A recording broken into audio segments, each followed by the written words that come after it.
Hello, my name's Steve Quare,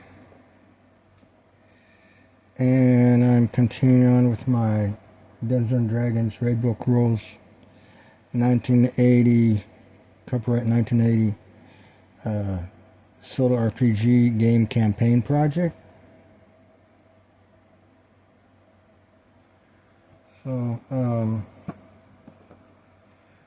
going to do some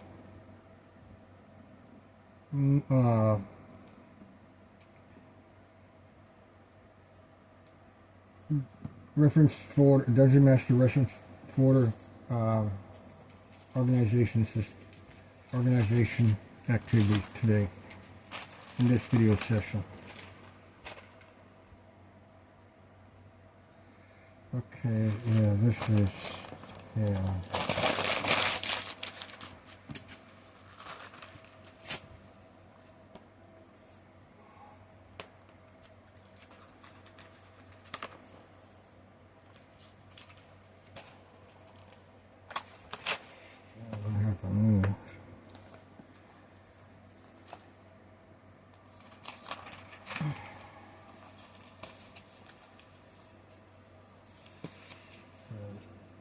Paper there.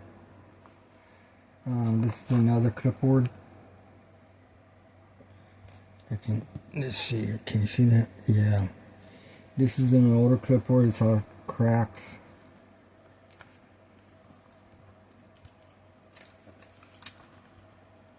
There's a measurement system here. Ruler, metric, English,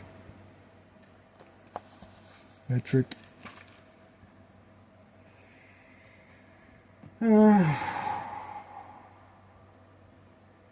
Okay, so the reason I brought this out is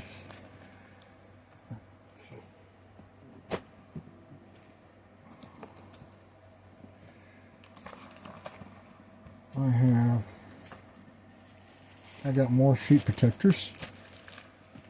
I'm gonna throw these in here. But first,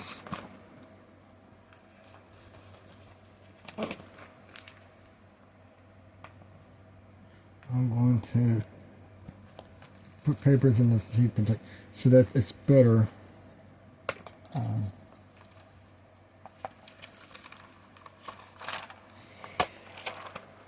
an American, so the paperwork, these notebooks, papers I'm using, they're 8.5 by 10s. No correction, 8 by 10.5s. This is notebook paper size. This is typical use for elementary. Well, elementary school has different papers because kids are learning how to write in elementary school. But middle school, high school, junior high, high school, they use this. And then you have 8.5 by 11 size paper. They do come in notebook format like this, college ruled or wide ruled. School systems tend to want to have the students use wide ruled. When I got into high school, I started doing college ruled stuff. And I found that 8.5 by 11 college ruled notebook paper was excellent for my RPG activities. But getting an 8.5 by 11 notebook paper was difficult back in the 1980s. So those are, and then there's one other size paper that is used in the United States that's called legal paper. It's 8.5 by 14.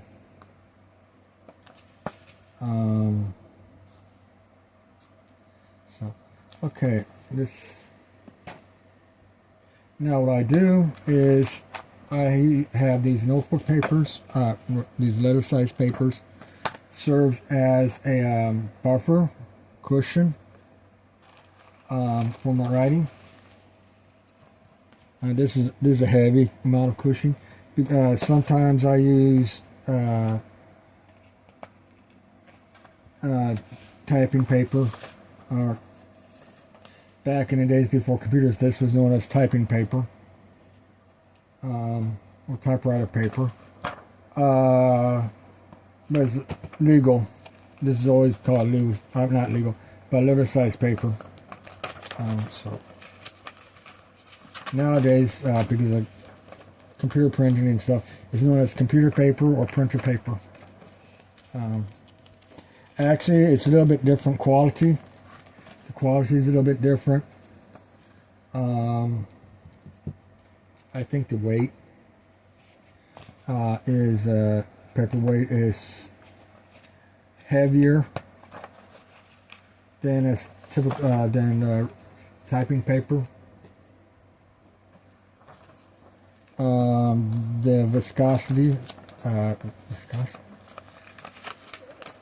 may be a little bit different because you now have ink has to sink into the paper a little bit to stick. I think there might you need to have a thicker paper because the ink gets in there and needs to stay. With the typing paper, you had a carbon and just tap it and it was there. With printer ink, you needed time to soak in a little bit more.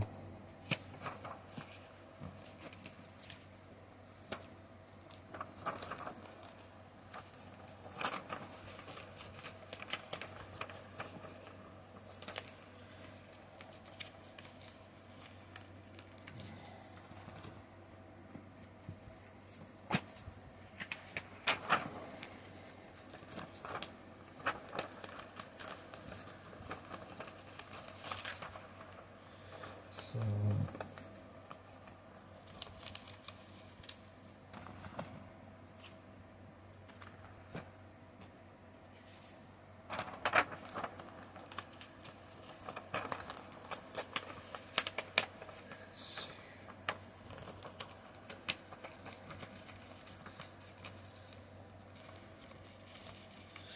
Dungeon Master activities. What it takes to be a Dungeon Master.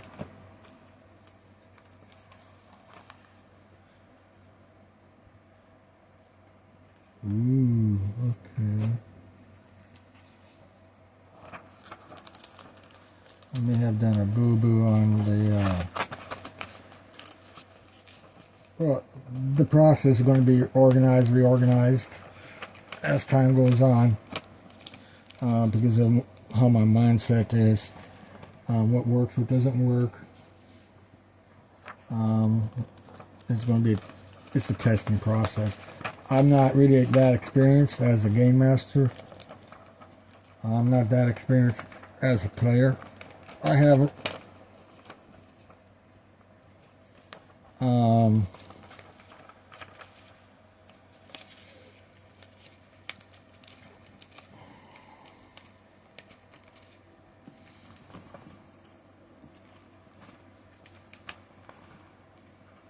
That's the last of it.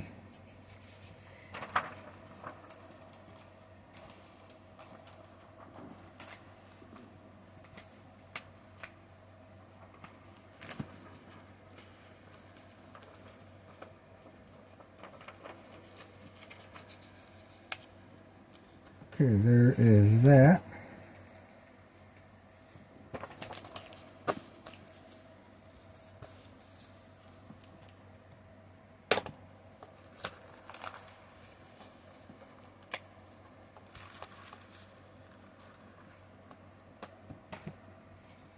And now the sheet protectors.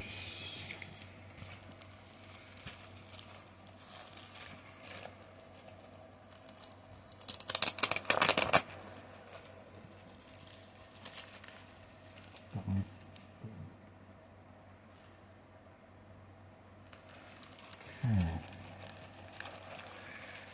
There's a piece of cardboard here. I'm going to keep this.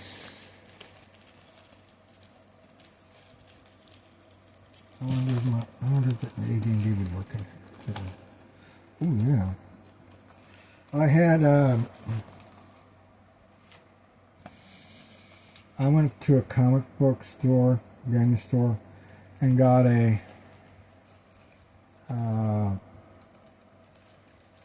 protector like this, comic book protector, and I had I did the basic and expert rules like that, put them in here together.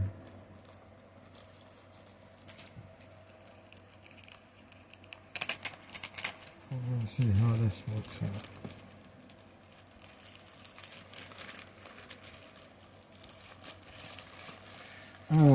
This is thicker, the protector. There is a I may or may not still have, but it's damaged.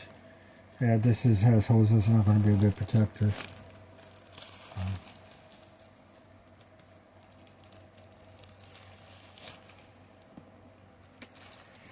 And then probably go back comic book game store, see if I can find something for these.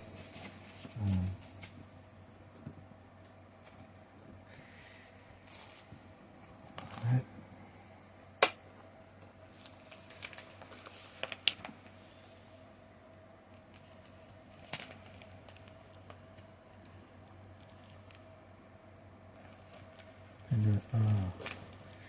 So some are upside down. For packaging purposes. 1, 2, 3,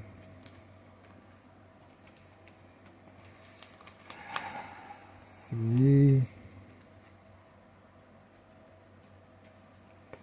4,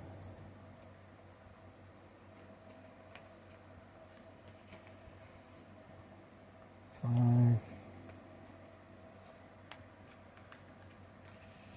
and 6,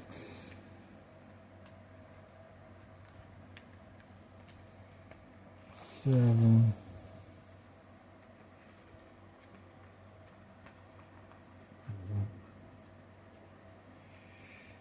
8,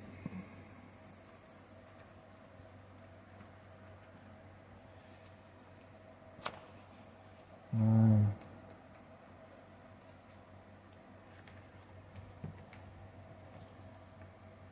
There we go, it's upside down. So there's going to be 10 upside downs, I believe. 1, 2,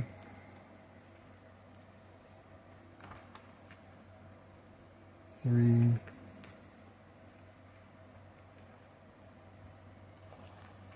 4,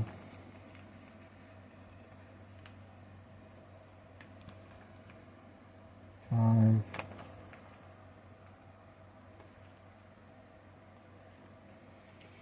6,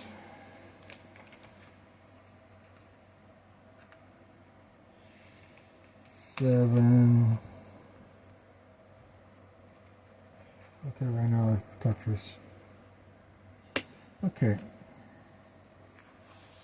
Yeah, this folder, this 1-inch binder is going to be too small.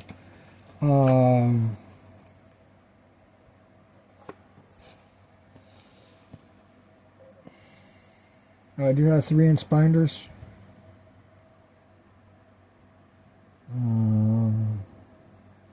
Eventually, that's what it'll come to. 1.5 inch, 2 inch, maybe 1/2 inch binders would be the next best thing. Okay, so let's see here. How did I go? Where did I go by? Okay, what I can do now, hit dice.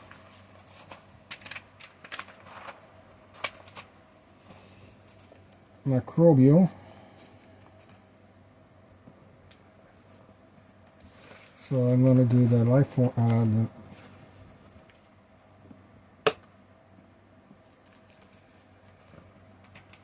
separate the life form style. The rules, and then so you have to hit dice, and then you have the life forms. Let's set those. So hit dice. Hit dice.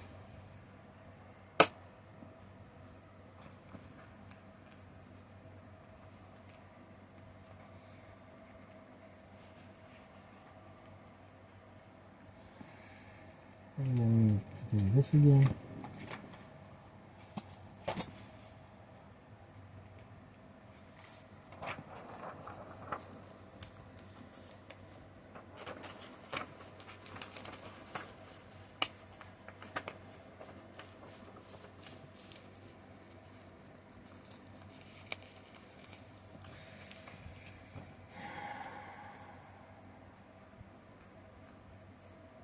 Yeah, that would have been easier if I had just closed it up again.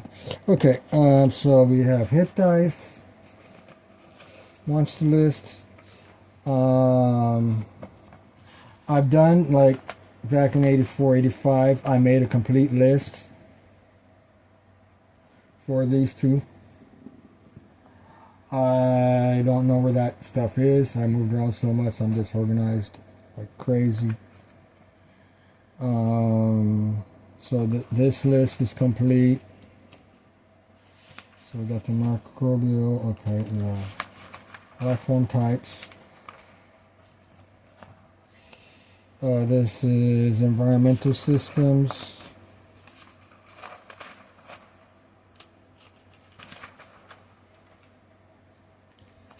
And then we have my campaign.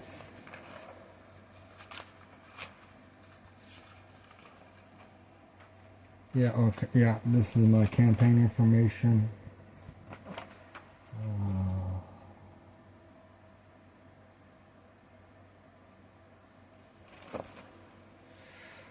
What I'm going to do actually is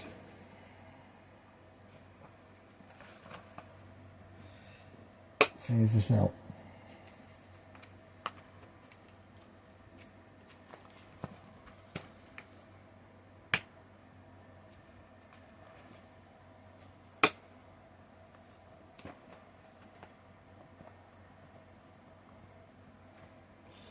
Because this is campaigns information. These two, this is, yeah, this is campaign information. More so than what this stuff is really making a list of all the monsters out in the game based on hit dice and based on life form types. This is, there's no, I do on some of these, but not on this, but on some of these tables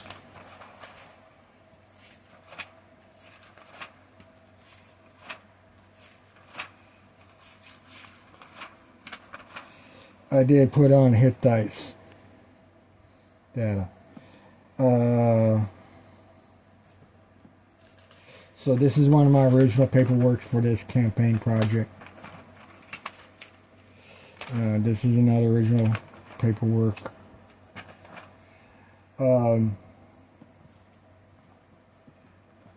Before I start changing things around, before I started doing this parameter and this, trying to refocus. Okay, so we have that.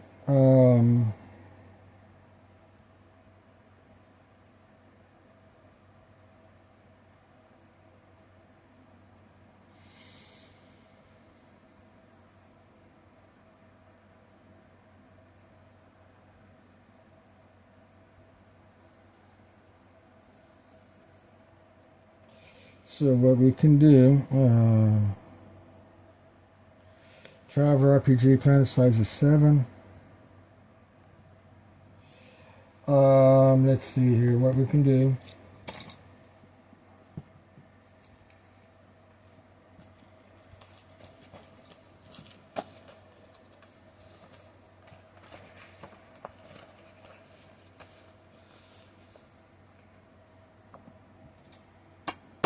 And also the, okay, this manual notebook paper here. Okay, so the way I do this,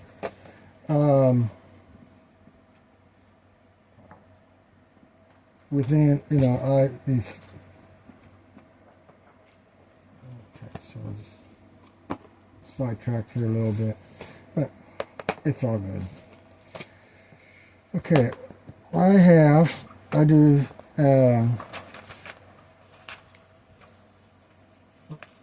well, so I go like this. This protects the back paper from whatever's down here. And then I have a front paper, which is this. The one that I threw away had a hole in it, so I'm replacing it with this piece of paper. And this piece of paper is slightly folded, so it's already damaged. So it's not really, as a perfectionist who wants nice paper that's writing on, this is no good. But you can use it to protect the paper, the main writing paper, bad paper, from, and then you can, go on this clipboard, whatever. So you have bad paper and stuff. This is same processes, same process. You got bad paper to protect the other stuff down here.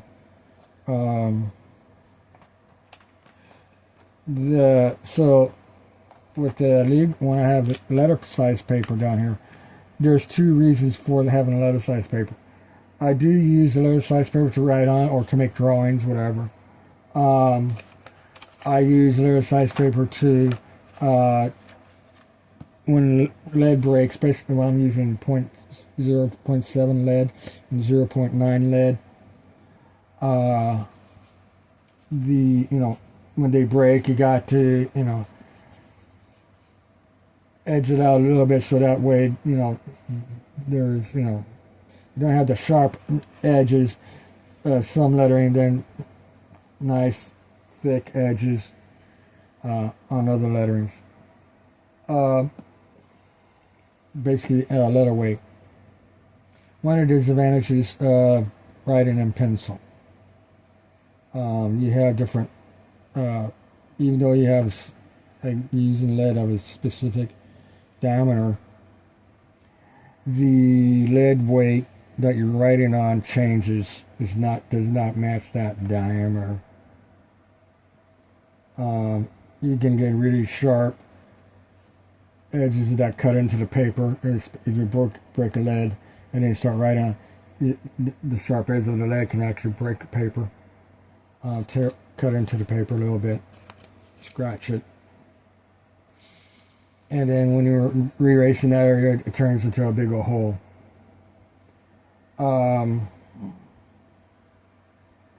So you have that protection. So having letter size paper on my clipboards does two things. It provides protection for the paper, so I can do this. Sometimes underneath, sometimes I get back on here. It doesn't really matter. Now, because this clipboard's cracked and stuff, try and get it in there is sometimes hard. So I do that, or it can, so sometimes it goes in there. So it serves as padding for when I write, because when I write on, this is not a really good clipboard to write on anymore, which is why I got a newer one. Writing on a single paper like this for me is, I don't like it. I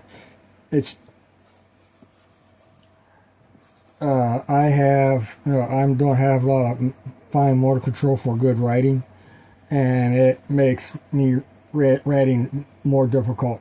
When I have a lot of padding, on there, I have better control of my writing. And then I have, and then for the paper that I'm going to be using, um, I have another that serves also padding, additional padding, but it's this is paper I'm going to be using. It's just easy to have a collection of paper, and to prevent, since I write in lead, when we write down, when we press, it's writing on both sides of paper, which sometimes happens. You have the lead transfer to the paper underneath, so if you don't have any protection, you write, and then it goes on to the next paper that you're going to be writing on. So I have this protect. Wait.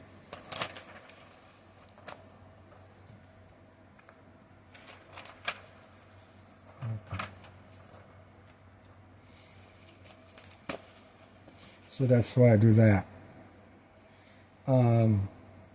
And I've been doing this since my high school years in 1984. 84, 85 is my junior, senior years.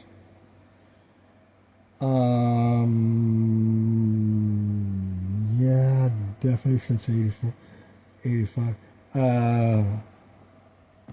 Yeah, I started,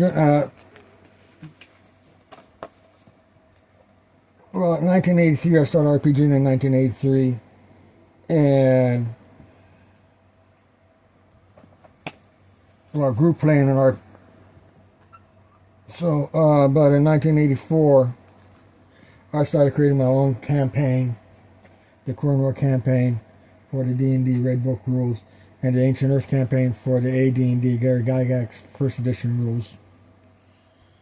And that's when I started doing that, I started really doing a lot of writing.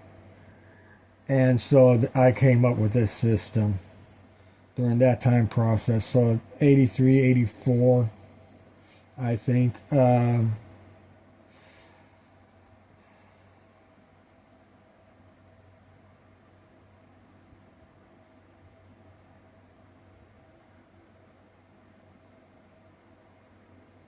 I'm trying to remember when I started using clipboards. In high school. I took drafting.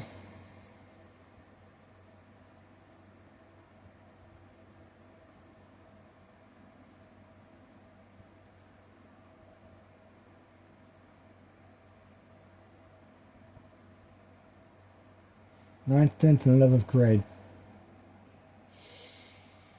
And that's when I started in high school. So I started using mechanical pencils. At that time, I transitioned from wood pencils to mechanical pencils. My dad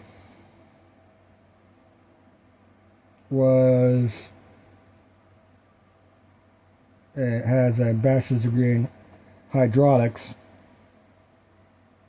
So even back in the days of kindergarten and first grade, my dad was always using mechanical pencils, but I really didn't notice until elementary school that he was using he always used mechanical pencils. He did use wooden pencils on occasion, but he preferred mechanical pencils. By the time I was in when I was in elementary school, mechanical pencils were very hard to find. So when he found a mechanical pencil, he had a lot of pride in them. And he had some good mechanical pencils. By the time I got into high school, when I was in high school, I transitioned to mechanical pencils. Not in ninth grade, maybe like 10th, 11th, 12th grade.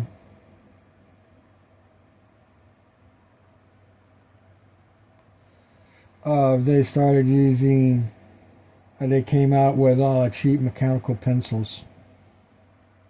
Pentel, I think that's what this is. Yeah. They make high quality mechanical pencils and pens. Top quality.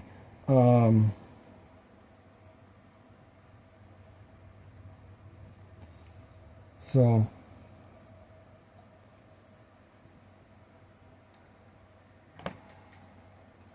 okay, back to Dungeons and Dragons. Yeah. Hit dice, life form types, campaign, guidelines. No, this is the world size. I'm keeping this piece of paper for the hex maps, orientation of the game world. Let's see here, environmental systems. This is the workhorse of the adventure settings and environmental creation and adventure creation. This would be the workhorse data sheet. Everything else following here is based on this.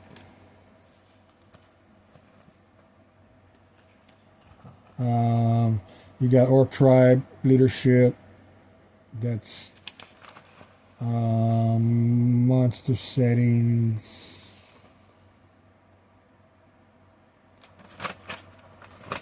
That's going to need its own organization system.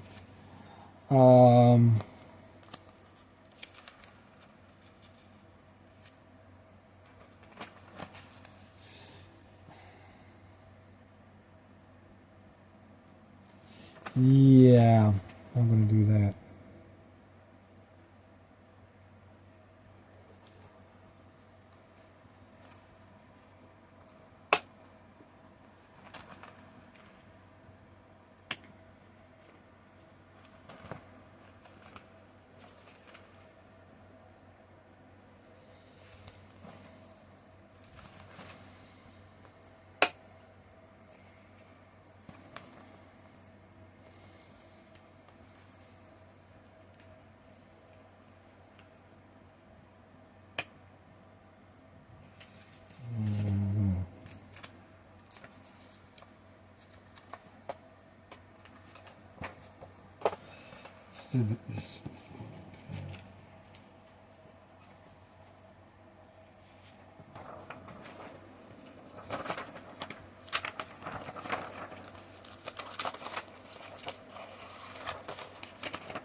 "33 minutes.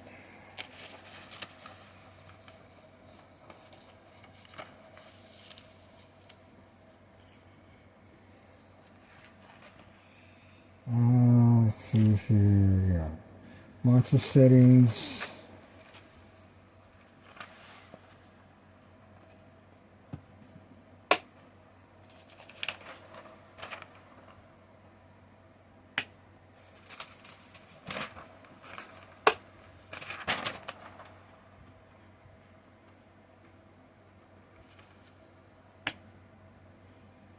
This is basic rules, expert rules, basically.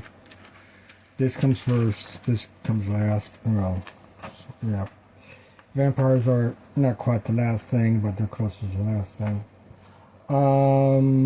Let's see here. So, vampire mechanics. So this is game system rules.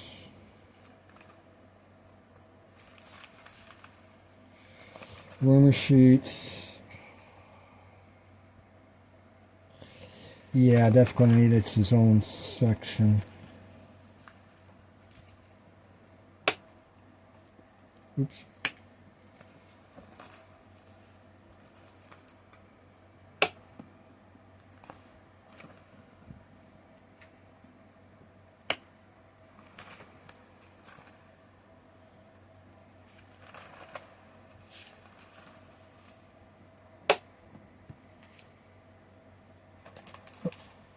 Yeah, campaign rumor notes. I thought it said vampire notes. Okay.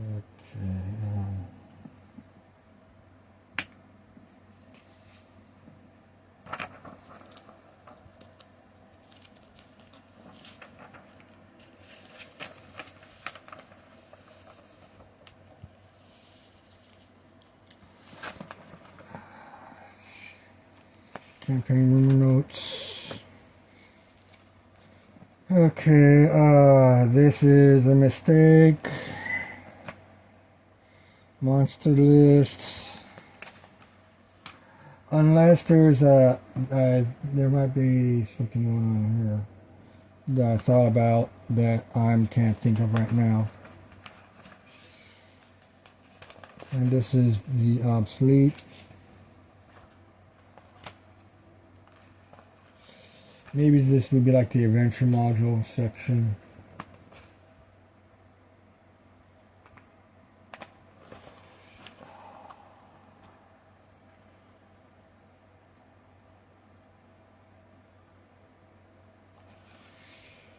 Campaign rumors,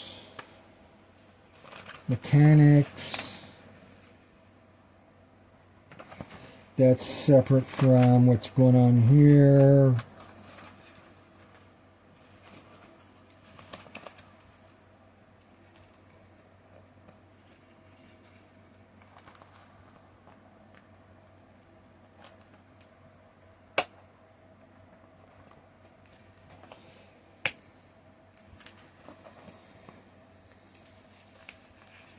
This is obsolete information, but it's be useful for creating new stuff. Oh, I need monster counters. Charts. Okay. That's what this. Okay, monster list. Okay, that's obsolete information. Rumors.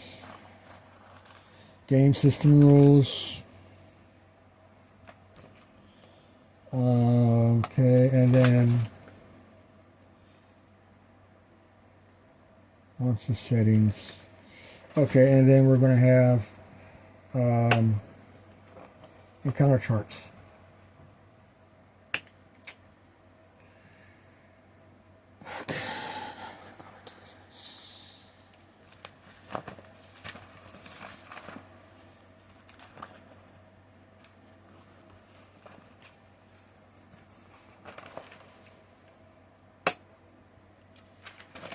Actually, this is where we, okay.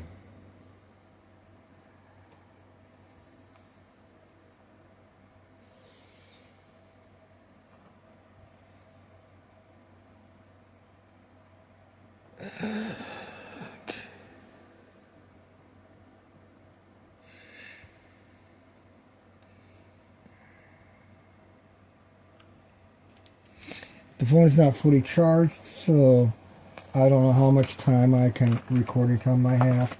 Maybe I have about 45 minutes. Maybe an hour.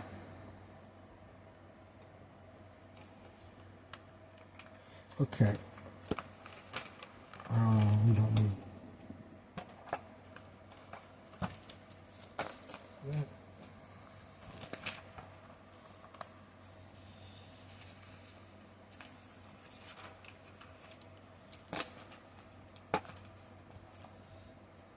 Front protection is more important than back protection, because what this does, this protects the paper from other things like that, or you know, this,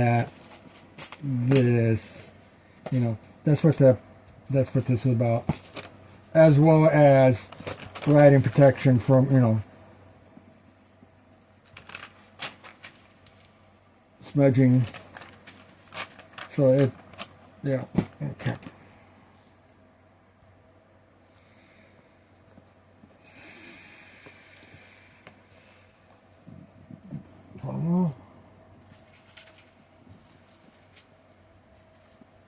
Okay, let's see here.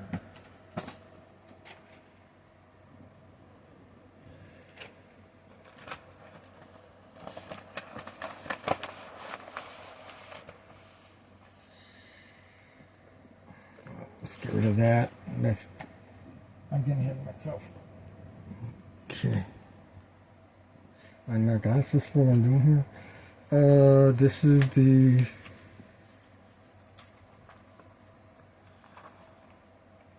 okay, that's the damage sheet. Okay, yeah, that's the damage sheet. So that.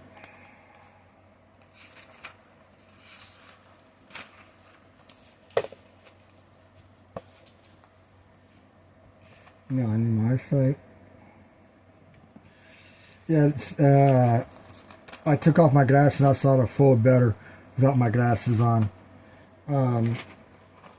Also, my glasses are a little bit dirty. So, yeah, I was in high school and my glasses were really dirty, dust and stuff basically. And when I drive,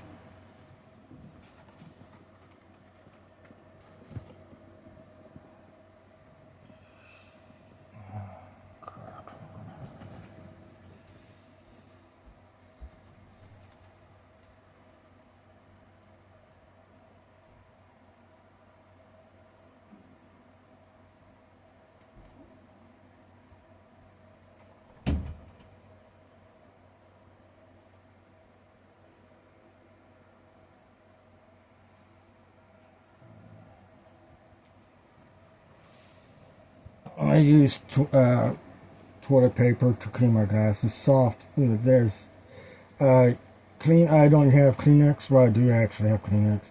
I don't use Kleenex that much.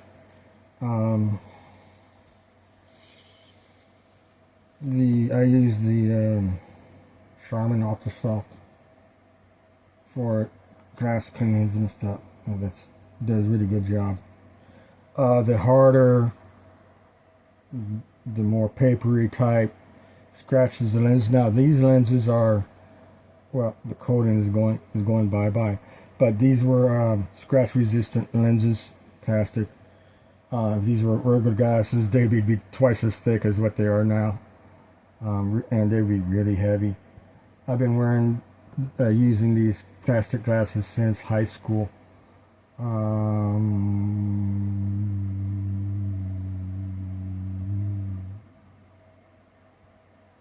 9th or 10th grade, and so I'm 6 years old. Yeah. Okay. I can see better when I drive. I need to see what I'm doing here.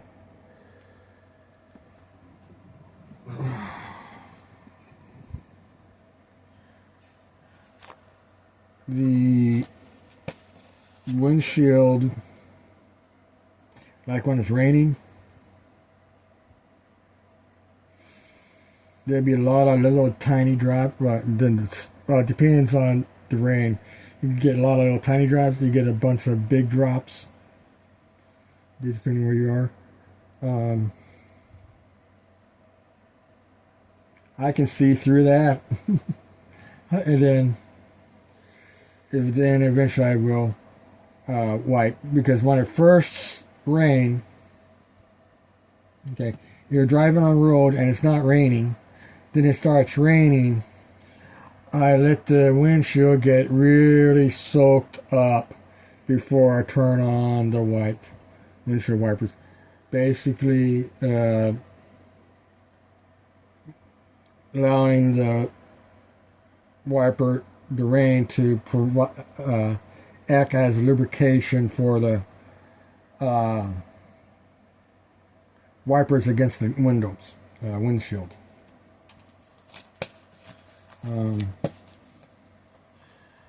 Sometimes I use soap, sometimes I don't,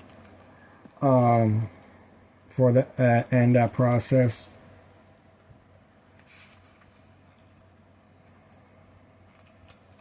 One, two, three, four. Okay.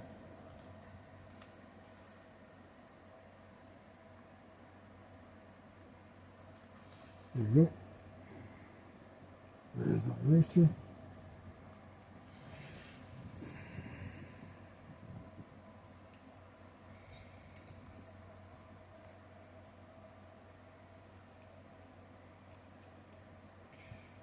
I am nearsighted, and I have stigmatism. So when I was physically assaulted, before I was physically assaulted on 18 March 2020, my hand, I could be right about here, give or take, and have no stigmatism. After I was physically assaulted, there is stigmatism. No matter how close my hand is to the face, there is stigmatism. So, no matter what, there is always stigmatism now because of because of the physical assault and torture that I experienced on 18 March 2020. And torture is the proper term because the guy was asking me questions and I was answering them. He says, "You are lying, and I know everything about you, so I'm going to kill you for lying to me. And so then he would hit me. He asked me another question. I answered. He repeated that bullshit, then hit me. And did that a dozen times, approximately.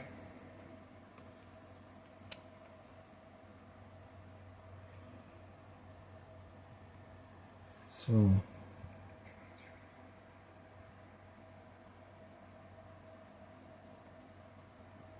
yeah, see this.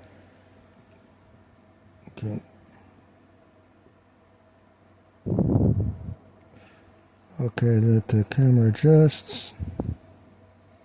Okay, the camera can adjust to that.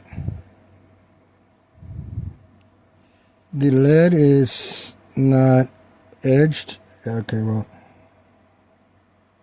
the lead is flat and not like angled. So the lettering is going to be really tight. Oh, wait a minute. Okay, never mind. Dungeons and Dragons.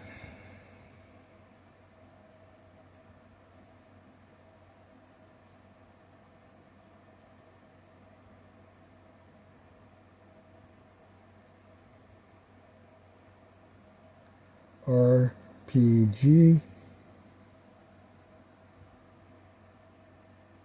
Red. Book rules. Book rules. Alright, slow.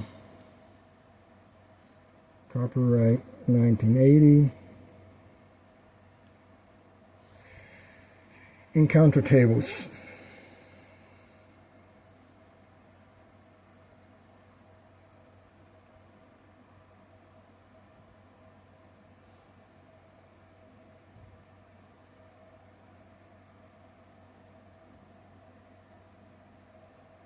I'm going to say tables, just for simplicity, because there may be one or more. Okay, so there are nocturnal monsters.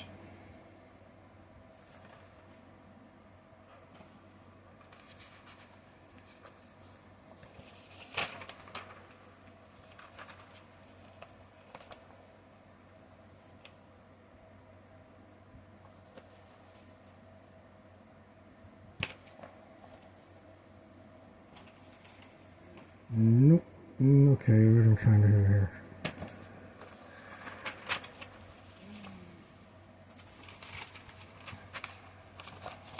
My brain is going bye-bye. But I was even doing this confusion in high school. But in high school, this was a new thing for me. What I was doing here, I was learning the process of doing this in 84 and 85. I was learning how to go through this process. So,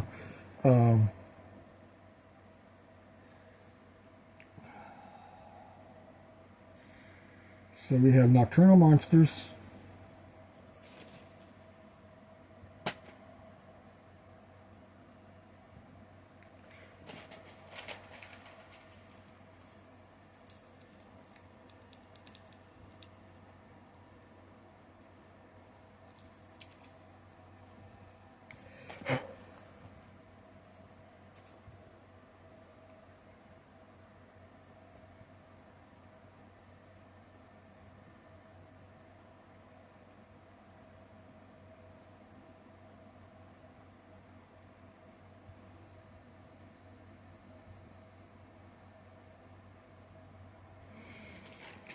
So let's see here. How do I want to do this?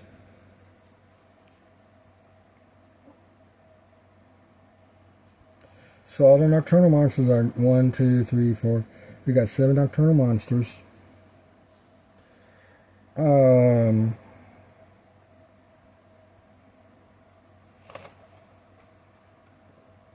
So the dice that is used in Dungeons & Dragons are D4, D6, D8, D10, D12, and D20. There is also D30, which I have, D100. Now D100 comes in. There were 3 different 100 sided dice that I had. And I'm aware of those 3 types of die. I don't know if they made a different version of 100 sided dice or not since then.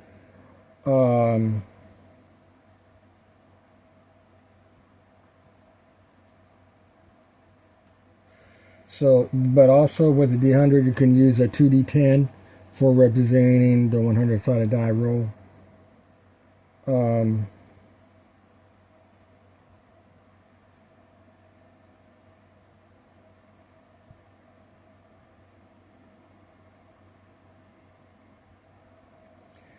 If there are other dice that are available, I'm not aware of any other type of dice for RPGing.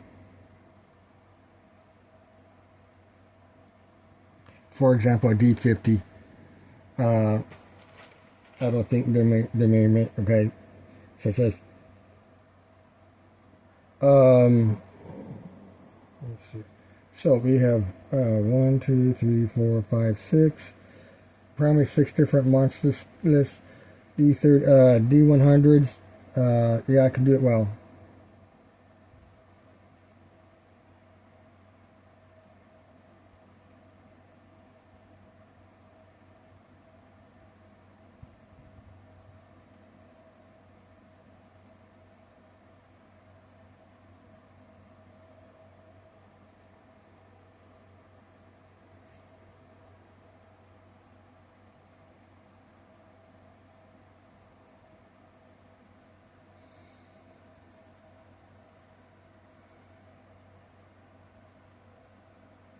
Now, on YouTube, they mentioned the D1000.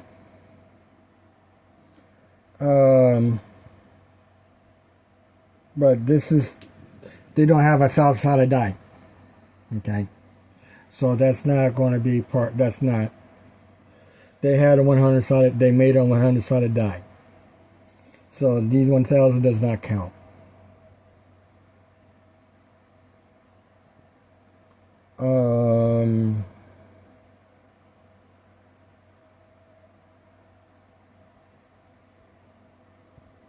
The D1000 does solve some issues that I was having with 54, okay, 55. That I was having with my dice rolling theories.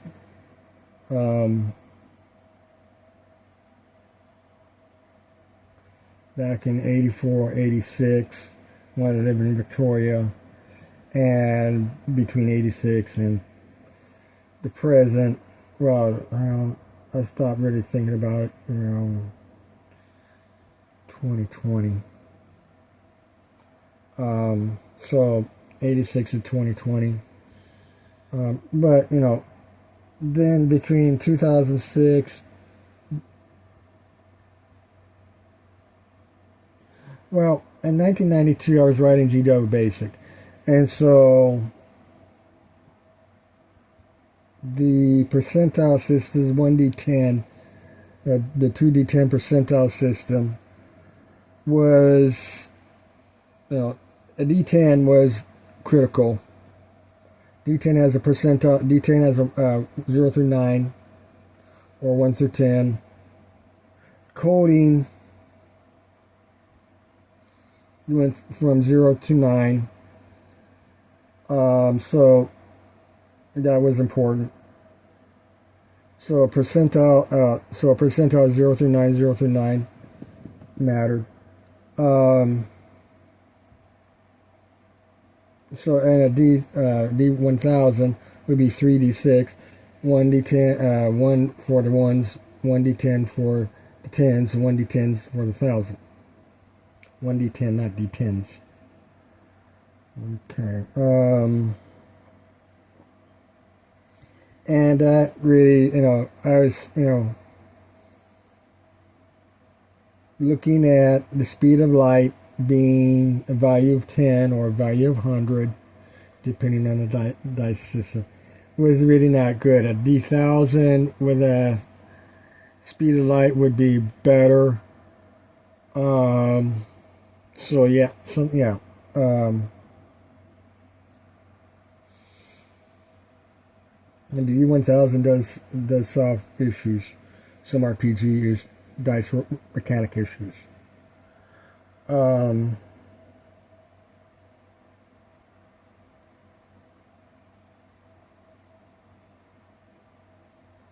So 1, 2, 3, 4. So now we have 7 monsters.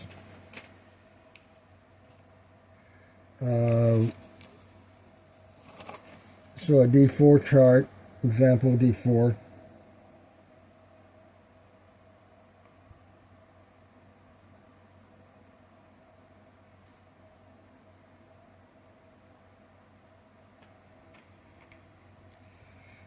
You have 1, 2, 3, 4. So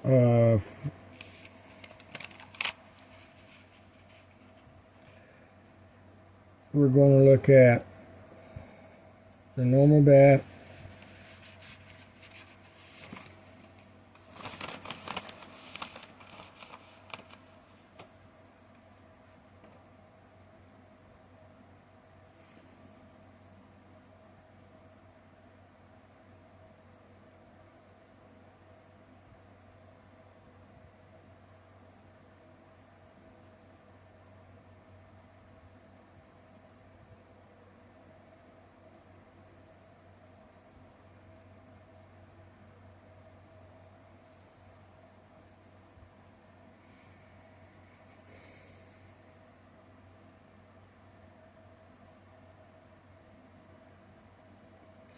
so this would be relative, this might be significant. Again, this is an example.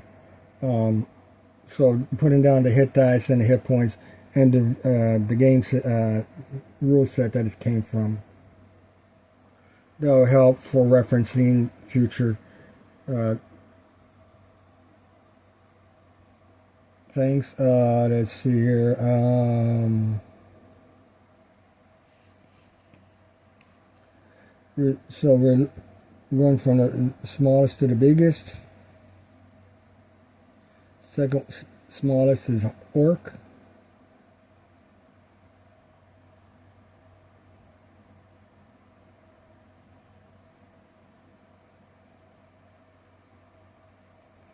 HD1. Now I have HD0, so therefore it's HP. We don't need, since it's less than 1. That's not Okay, so an orc is basic.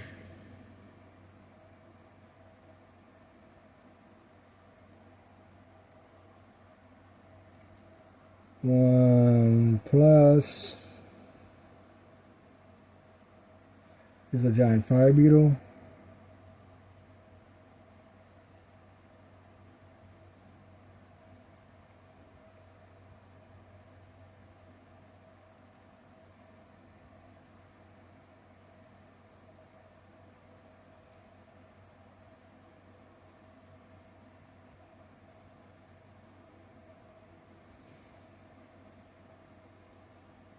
That's also basic.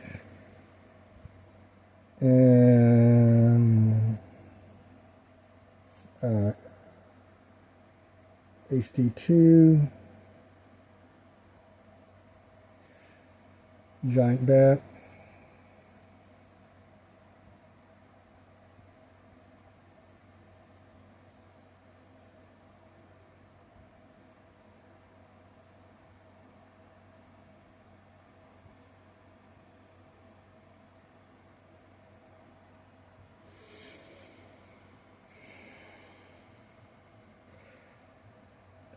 Now,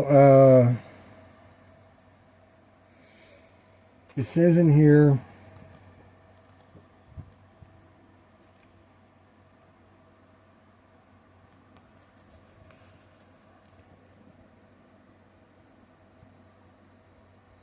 %.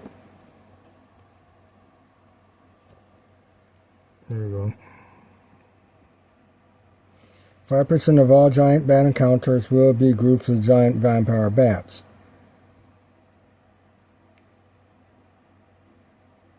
And then everything following that is about giant vampire bats. And then there's a rule exception. If the expert rules are used, this may be a vampire bat. Okay, so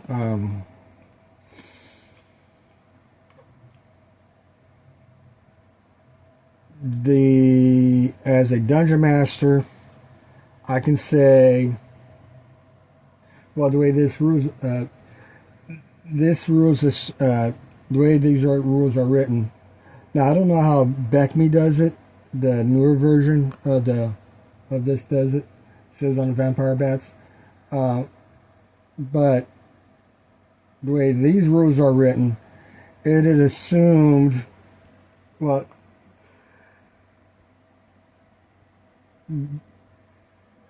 it allowed the player characters, the players and the player characters, or the player characters actually, and players through the player characters, which is what RPG is about, will experience a wider variety of monsters with that 5% rule. It allows you to do that. The dungeon master, so it does not automatically assume that there are vampires, whatever. It allows the dungeon master to say, okay, what's this, what's that, how to mix and match stuff, change things around. It allows the dungeon master to change things around. The player experience to be more randomized, more chaotic, more unpredictable. The game master or the dungeon master can say, okay, this 5% rule, say, okay, in this area, pardon moi for yawning, there are no vampires. And okay, in this area there's no vampires, but over here there's vampires. And how much space is there between? Okay, who knows? And there is no calculation here. This is random. So how much space there is not.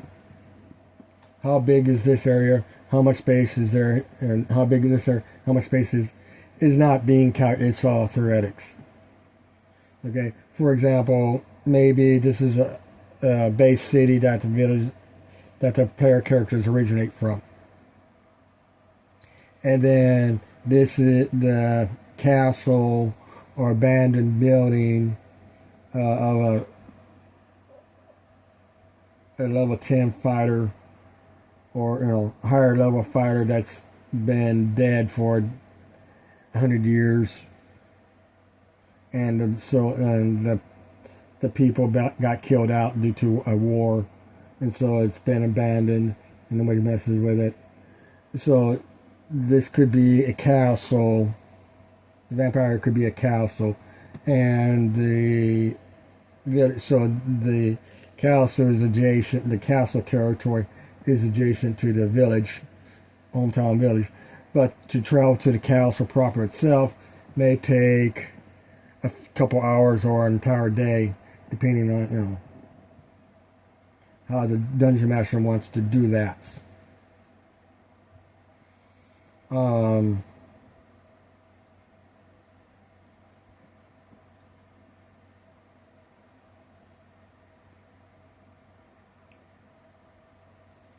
The so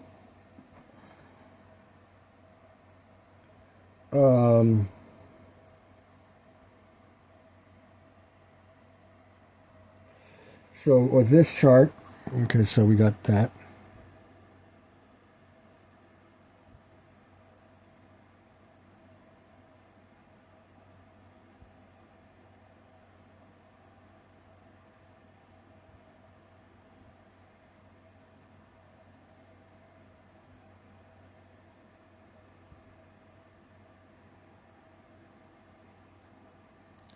Okay, so we now have the D4 based on the thing.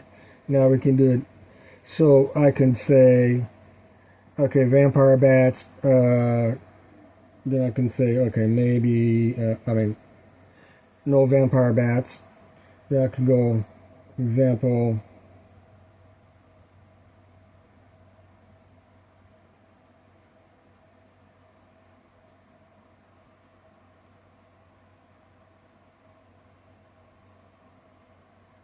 normal bat.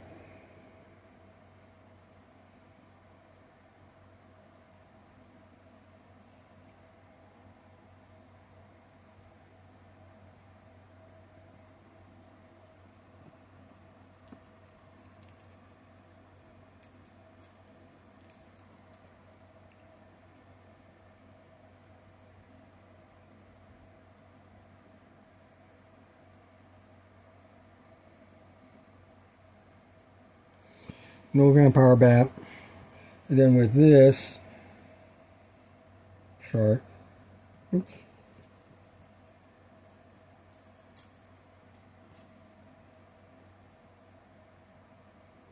I make all kinds of mistakes, so I prefer a pencil.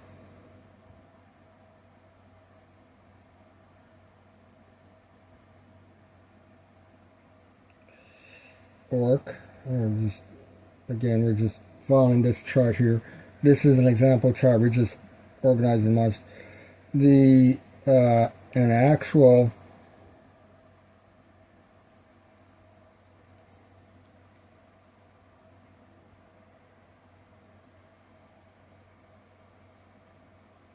we don't need any other things. Giant fire beetle.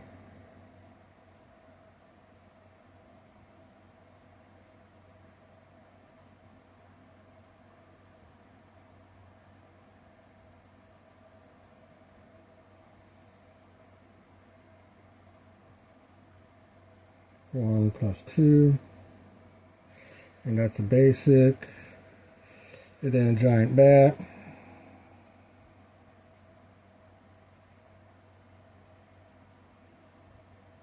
HD2.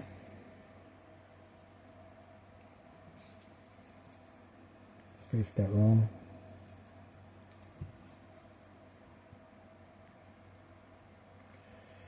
And then we have vampire bat.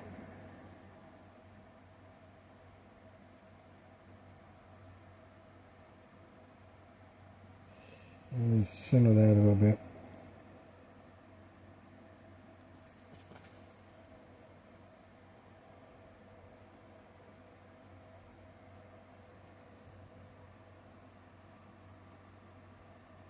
Or 5% chance. Let's do that again.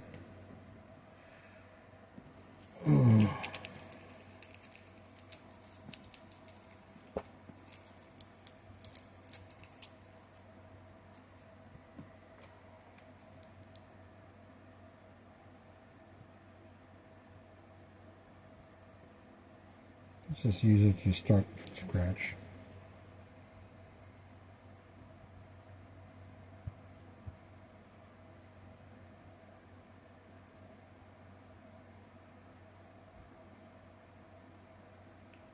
%, chance.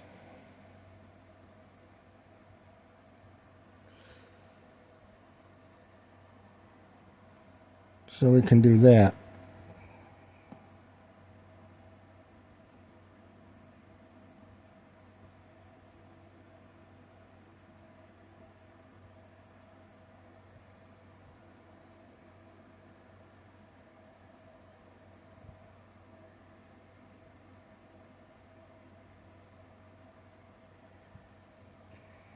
So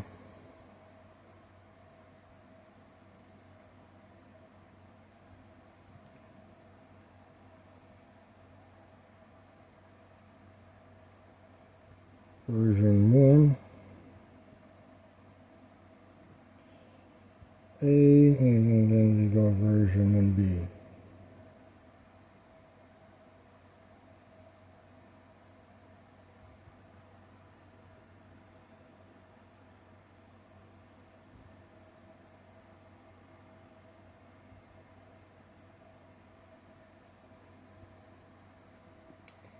So we now have an encounter tables section. And then we can say example D6. Just rotate around.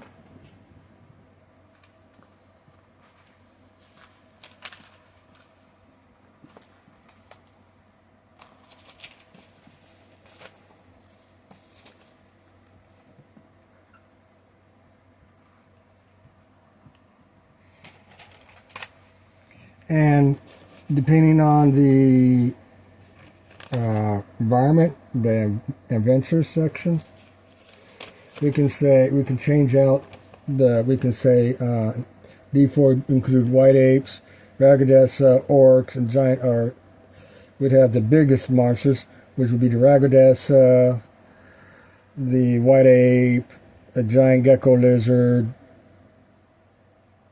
and a giant fire beetle. Wait, no correction. And a giant bat. So, okay, let's do this again. Example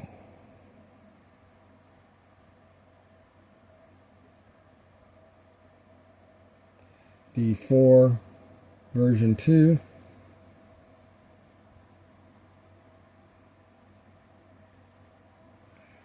Version 1A, version 1B says no. It's talking about vampire bats.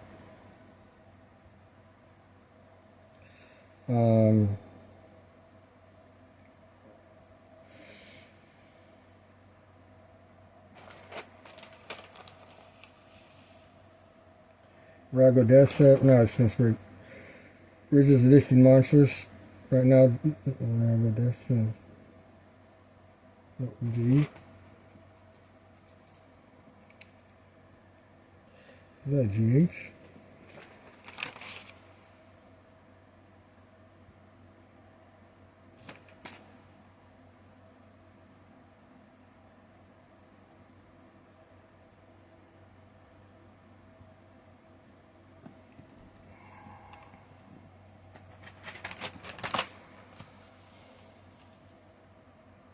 Four plus 2.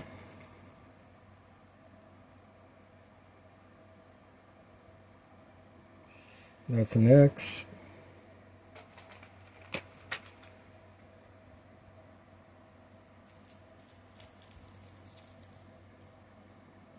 being a perfectionist.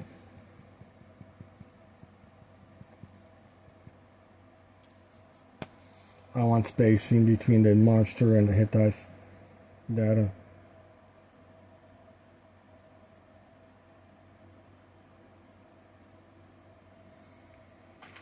Next largest monster is the white ape.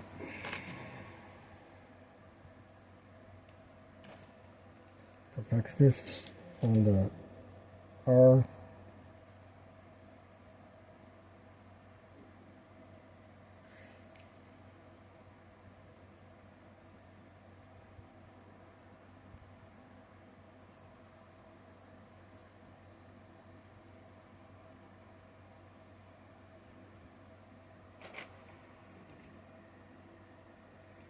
And so that's basic.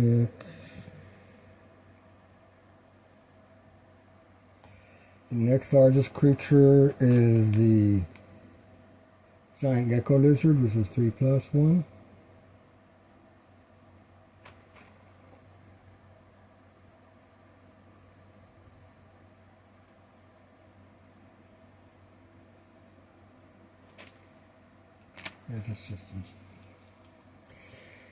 Where's my thing with the GHs?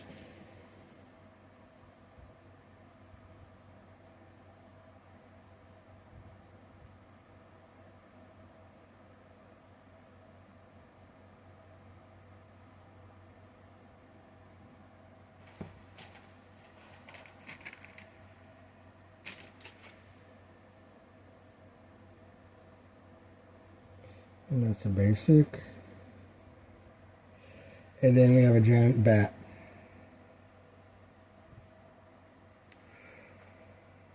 Now what I can also say is, example 1.4,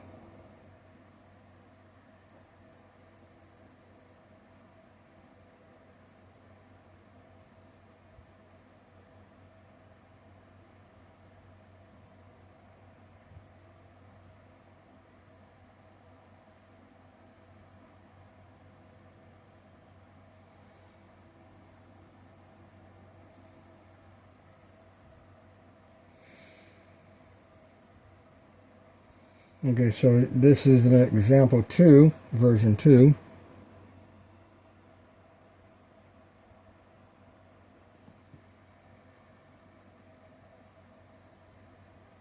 Example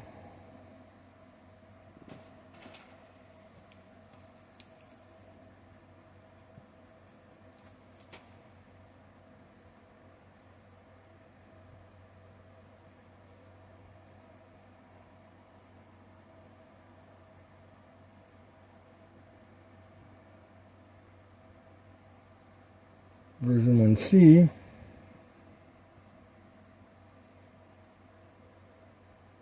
You can say normal bat,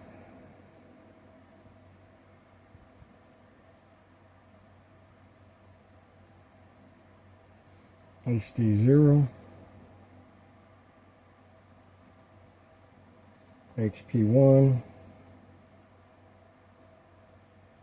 basic, orc, HD1, basic,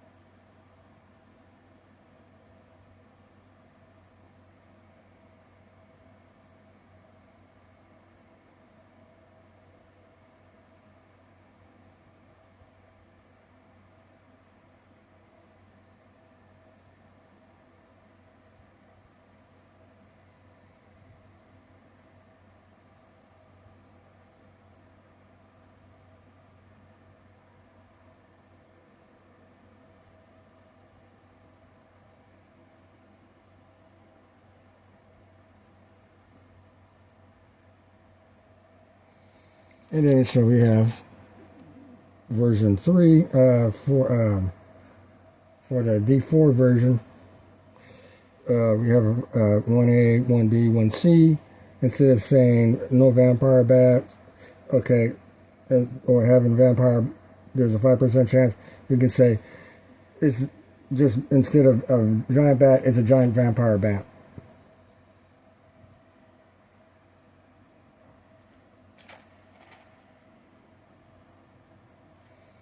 So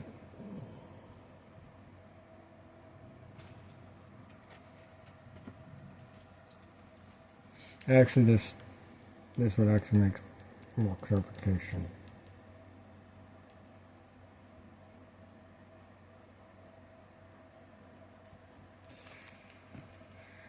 That's just a plain vampire bat, and then you have a 5% chance for a vampire bat, and then it's a vampire bat, not a giant bat. Okay. Giant bats only. Chance for a giant bat or a vampire bat. Giant vampire bat. No giant bats. Okay.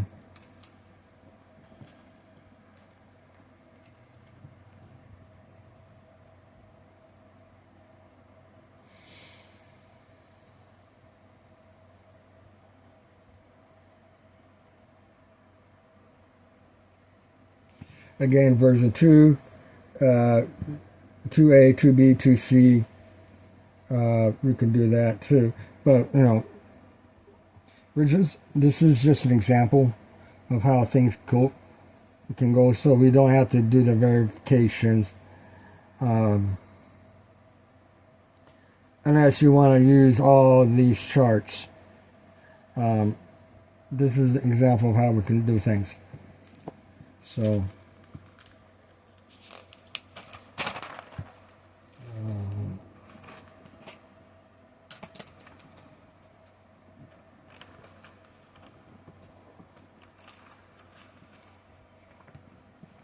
my eyesight so I can read. Life forms, campaign parameters, environmental systems. We got orc leaders. I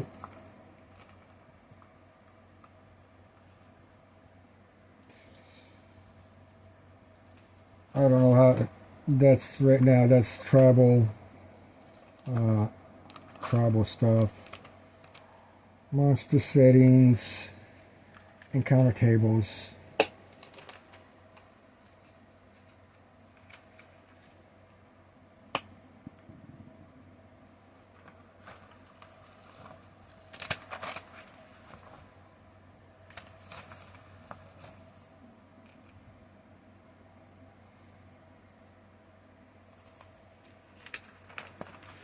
And then we can say, let's put this back.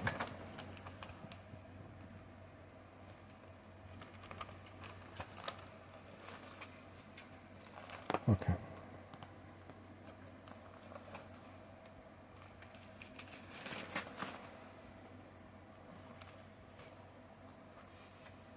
This is obsolete information.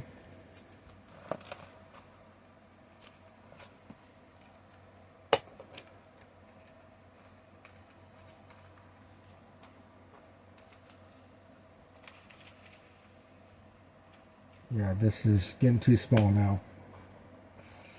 Let's see here. Oh.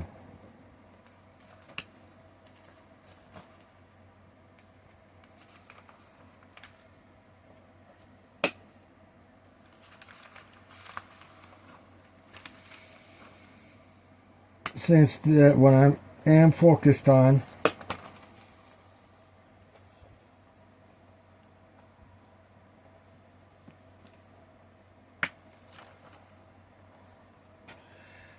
is I'm focused on two things. I'm doing two different things. Victory, victory. Richard Nixon, Vietnam War. Victory.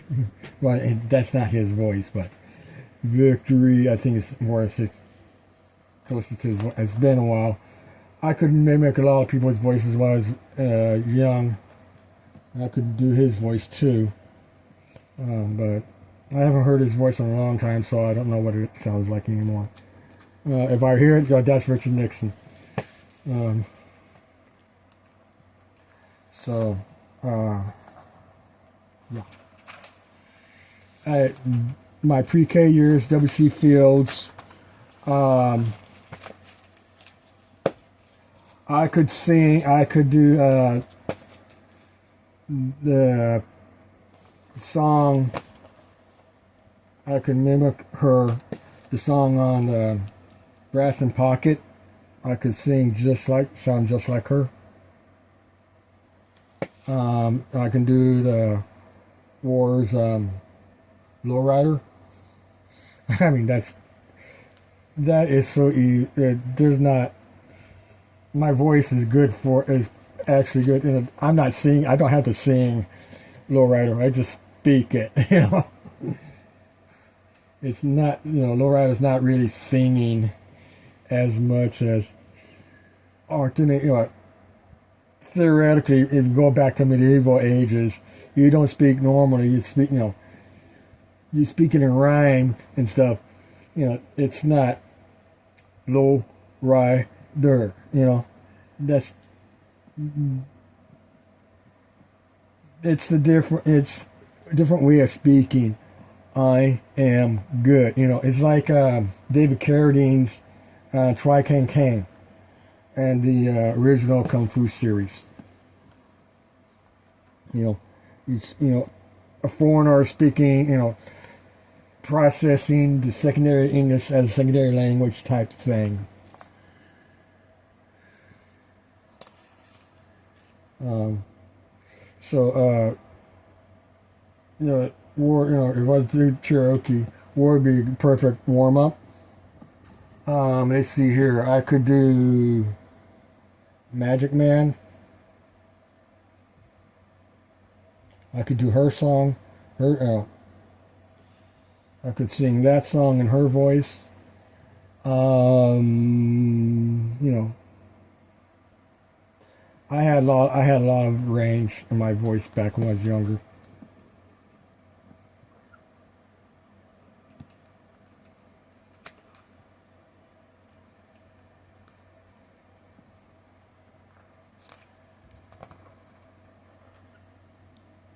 That's correct. 1, 2, 3, 4.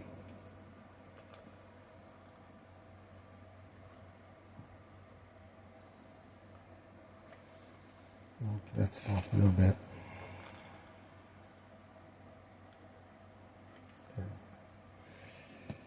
Okay, I'm at 1:28, 1 hour 28 minutes.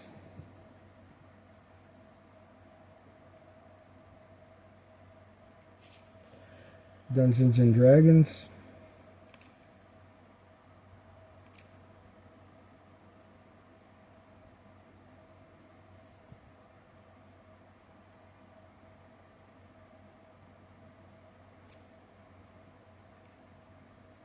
RPG.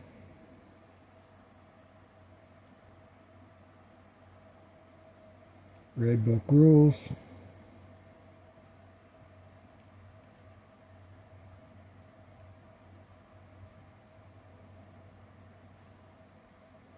Copyright 1980. To distinguish from the Beckme box set, which I have, which is 1983, 1984.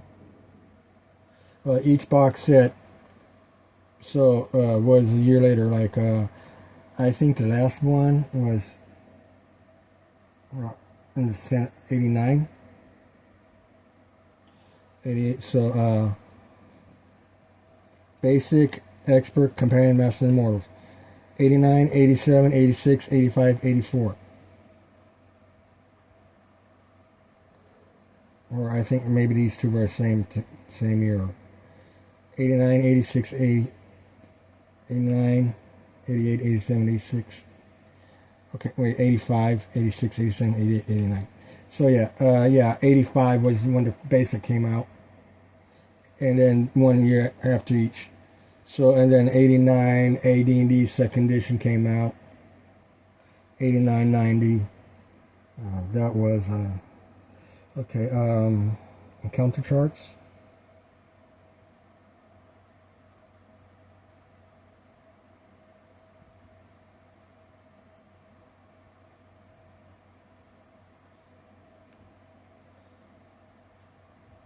That was a scam and a half.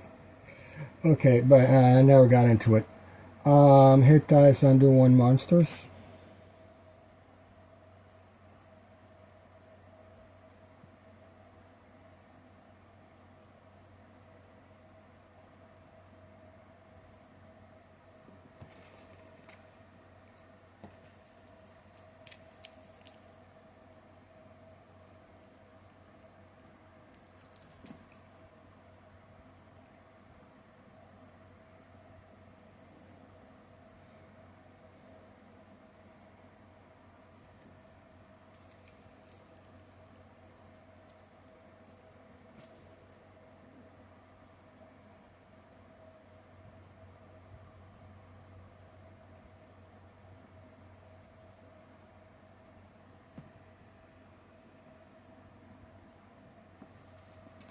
So we're going with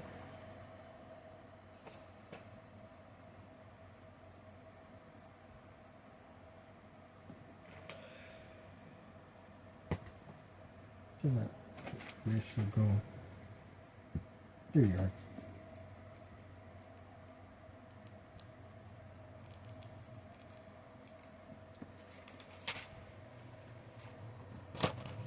We got both sheets.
Now, NPC party represents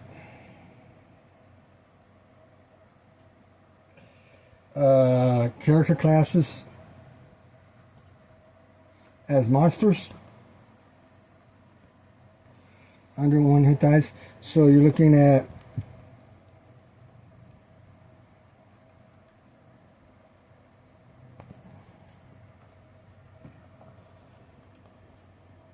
(1d6).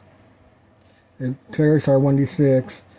Dwarves are dwarves are the low constitution.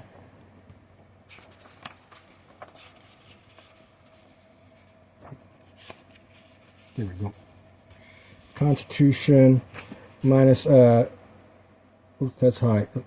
6 to 8, which is 3 to 8, which is under. You've got a dwarf with low constitution. Otherwise, there's no dwarves. Elves. If you have a +3, if elf with a +3 constitution, he would not be on there. Or +2 constitution, +3 constitution would not be on there. Fighters, halflings with a +2 or +3 constitution magic users, with the plus 3 cons would still be same thing with thieves, would be part of the NPC party.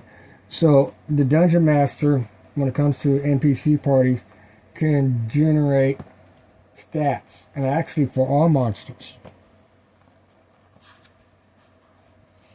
You can generate stat.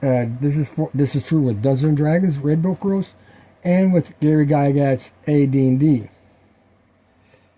You can give monsters these stats: strength, intelligence, dexterity. Nope. Strength. Whatever. Oh, these are prime. Sorry. I don't have my glasses on. I had to go in like this to focus in to see what I can see. Strength, intelligence, dexterity. No, strength, intelligence, wisdom, dexterity, constitution, charisma. And the later versions of AD&D, you had comeliness. But the comeliness was straight 3d6 and was rolled separately from these other stats.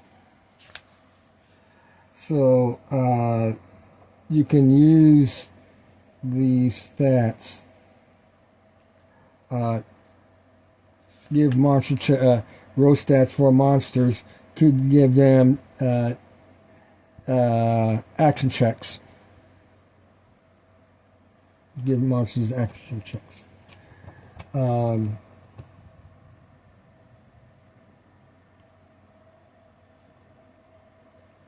Normal rat.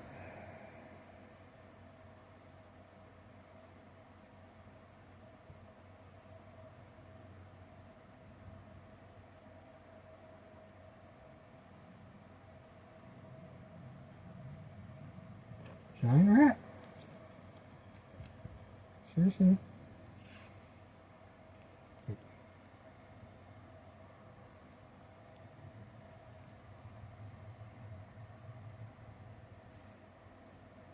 Giants and normal, okay. Yeah. Yeah, okay. Giant rat.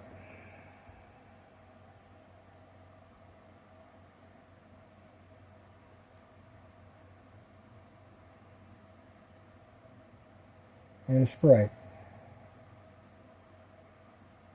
Now these monsters are listed in alphabetical order from front to back. And then we got the XP monster, which is a normal hawk.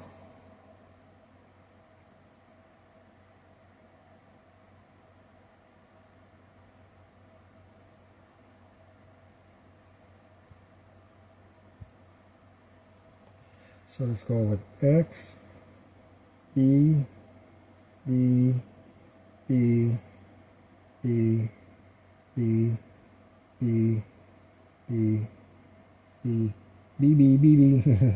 I'm talking about a BB gun. B, B, B. My brother's first wife was named Beatrice, so he goes by B, and I go bzzz. She did not like that. Hey, bzzz. Okay. So now we have. Let's look at how. What can I do on the other?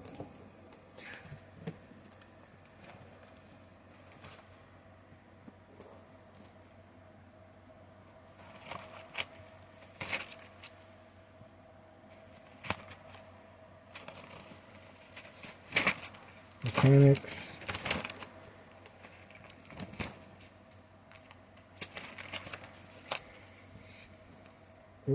Nocturnal. Oh, counter chamber. Oh, okay.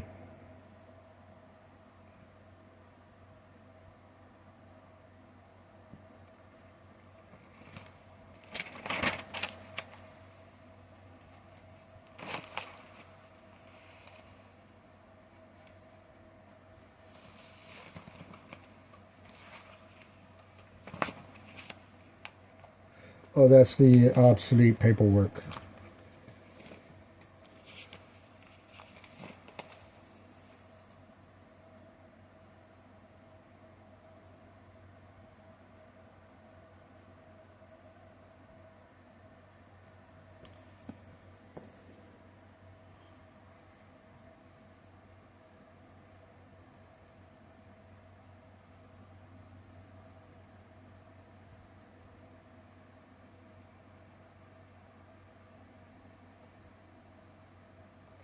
So I can use a D12 system. Okay, let's do the same thing here. With the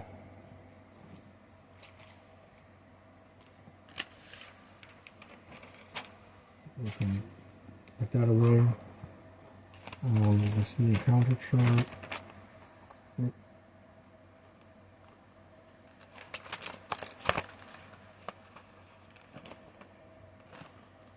Oh, obsolete. Rumors, mechanics, encounter tables.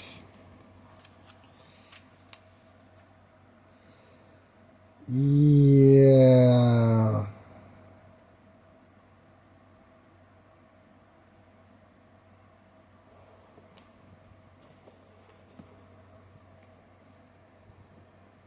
I'm going D4. It's still recording. D6, D8, D10, D12, and a D20.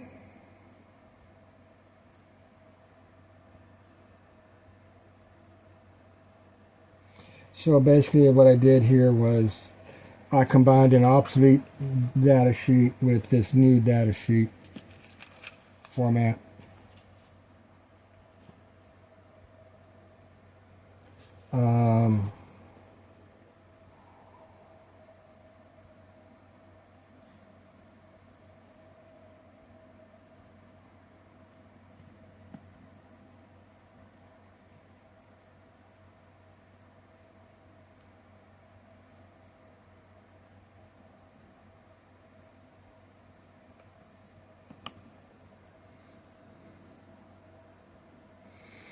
So if I want to make a D12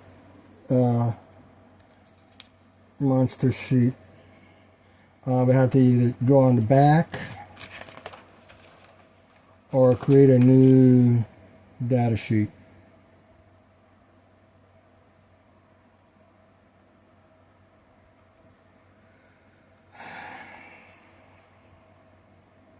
Okay,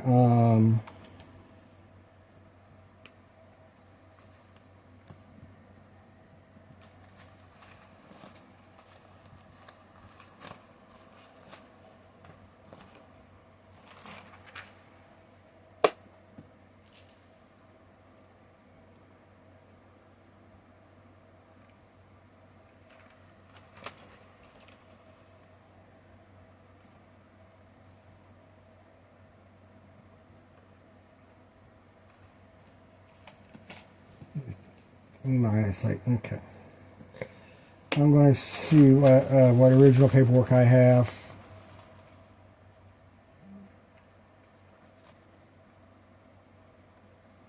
The monster lists would work. I don't want to go there. This is Boomer. This is mechanics. This is Nocturnal Monsters. Okay, we do that one.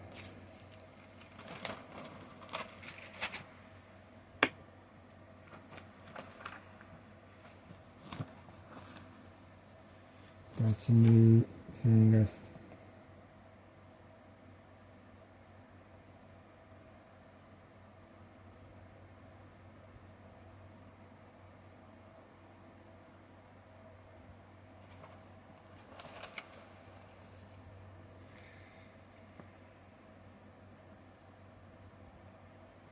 Just bring this out. Don't know if there's marshals under this, but it has the data. We're not going to do that.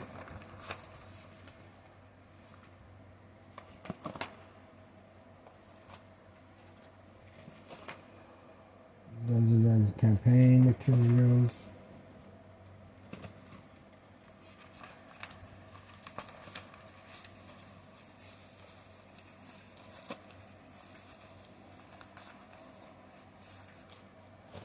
The humanoids, I doubt it. There's, well, yeah, humanoid spirit, that'll come in handy.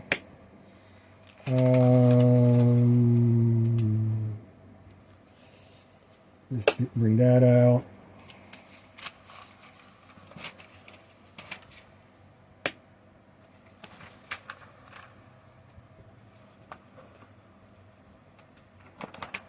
That way I don't have to open up the books.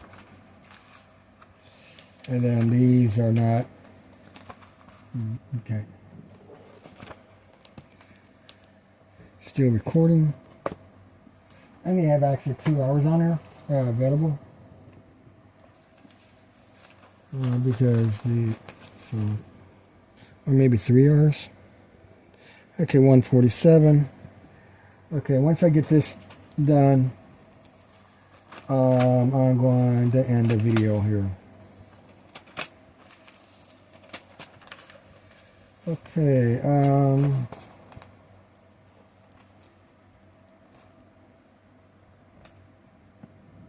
humanoids.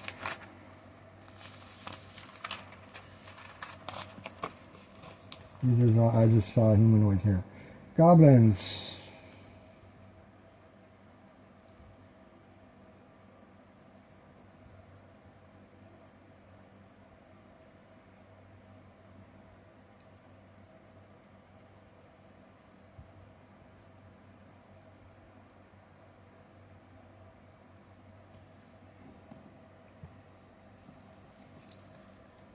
I don't know why I'm always doing D's instead of H's.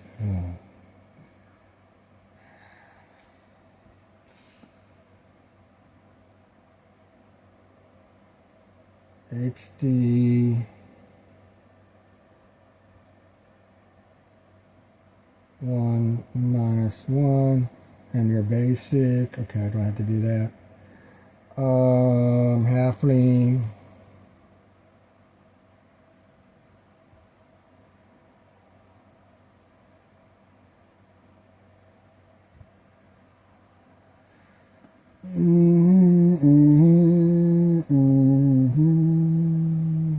HD 1/2.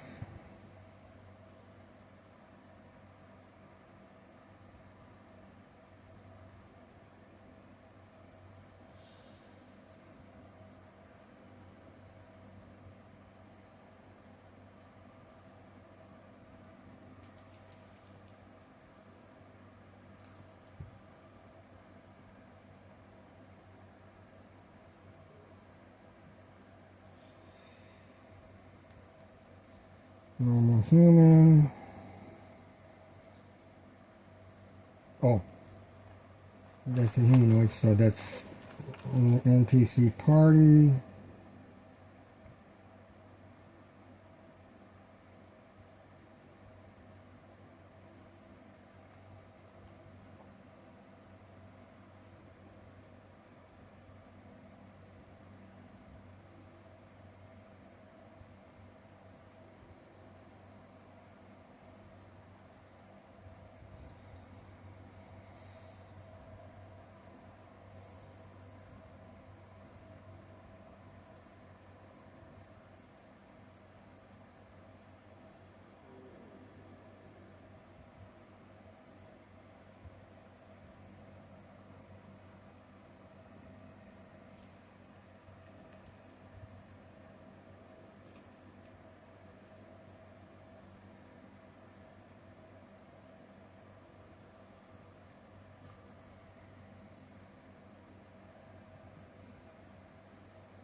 One less.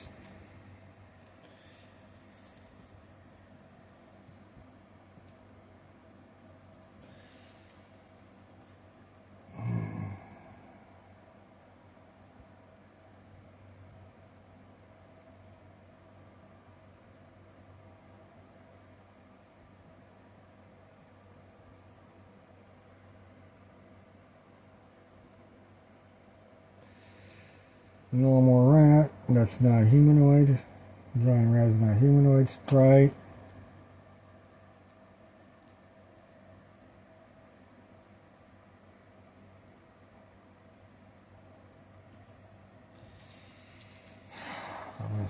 I'm wearing glasses, I'm up close.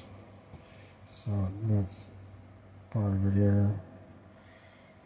HP 1/2, that's a asterisk. Well, it's a dot now.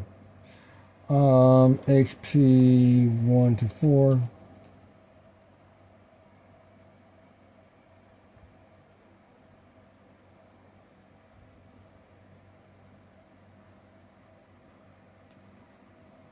That's not a, okay.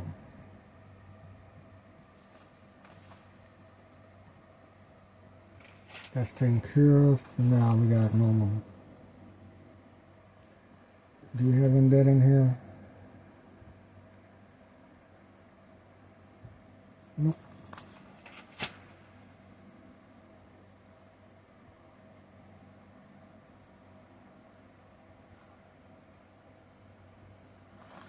Let's test that up for the time being.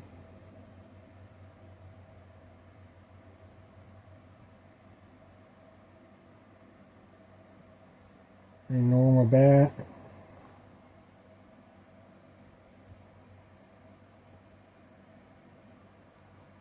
HD 0. HP 1.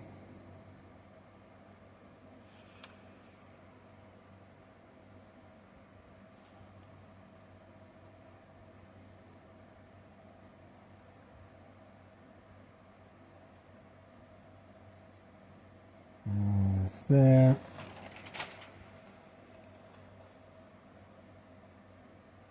Nocturnal monsters, white 8.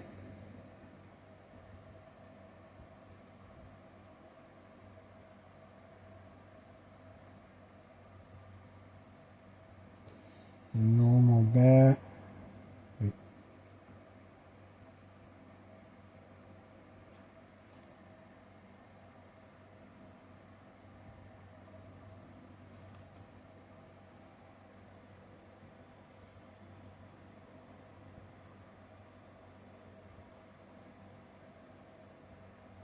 Nothing there.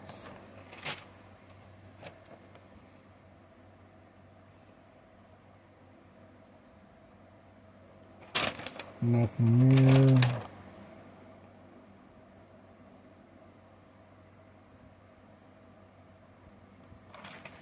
Okay. Now I gotta go to the book for giant centipede.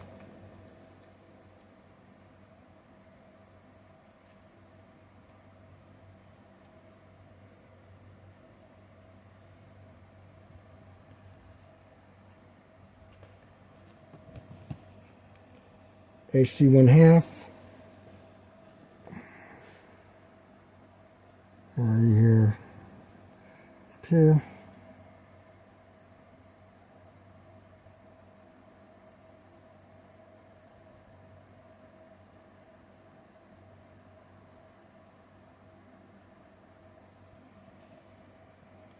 So HD 1/2.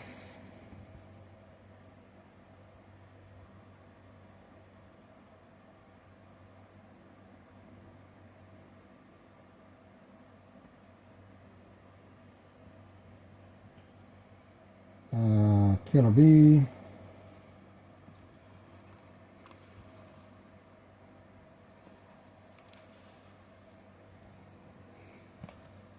Right there. Here's my thumb. Okay. There.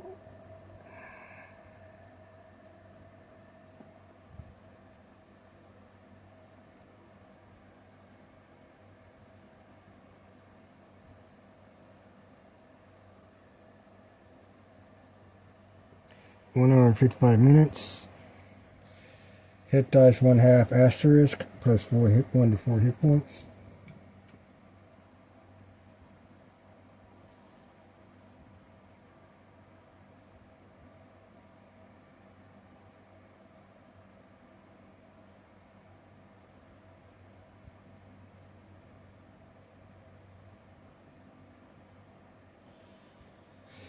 Does the giant vampire bat have an asterisk on its H? Should have, because that'd be undead.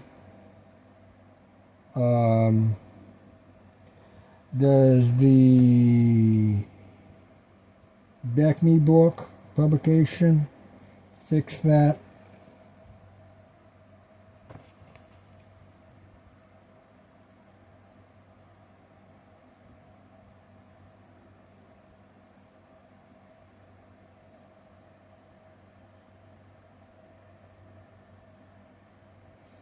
Be 2/2 asterisk.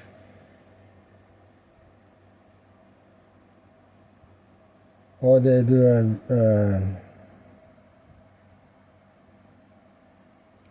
or they have a third chart with the giant vampire, which is would be basically a copy of this, but it has 2 with an asterisk. Okay, let's see here. Normal human. Oh, I passed that up.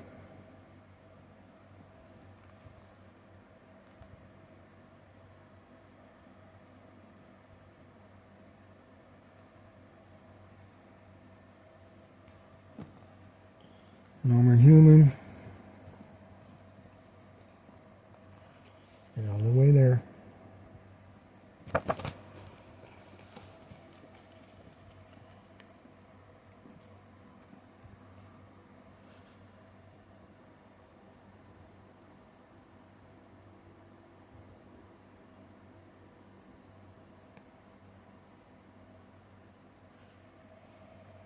Okay, 1 to 4 hit points. HD 0.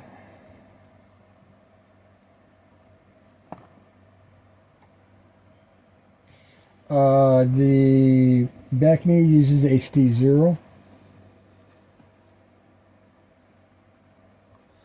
You do the combat tables down back here somewhere. It's an HD 0. There's the combat tables.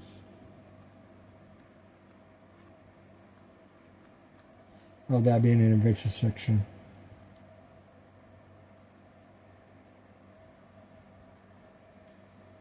Yeah, normal human,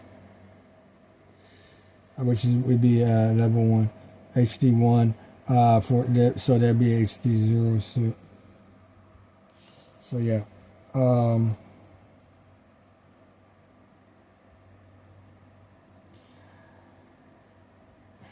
Or is it HD 1/2? Okay.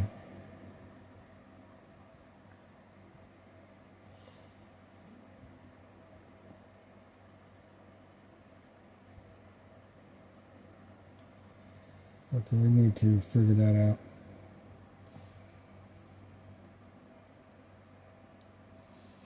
Normal rat. Little rat. Trying to do the Italian movie thing.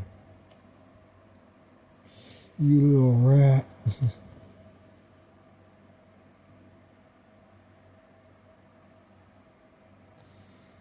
1 hit point, so HD 0.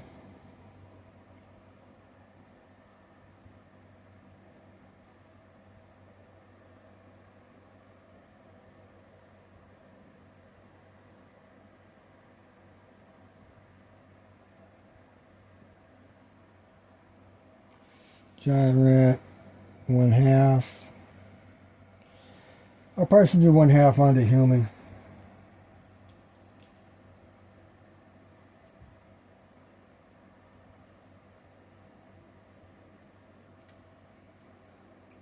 Be accurate.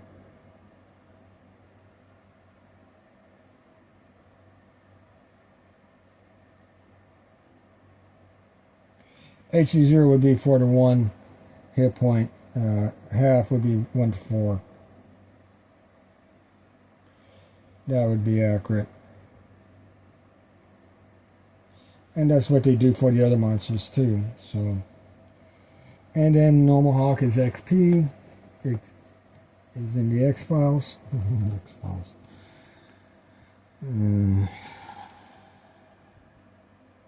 Hawk, normal. One more page. There's the hawk. The rest, so I can see what's going on in this camera.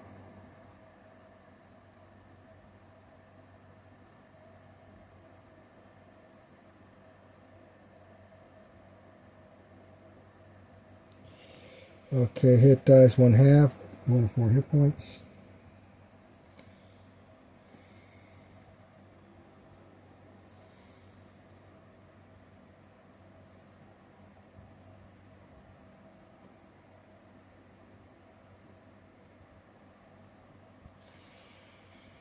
Okay, and there's that.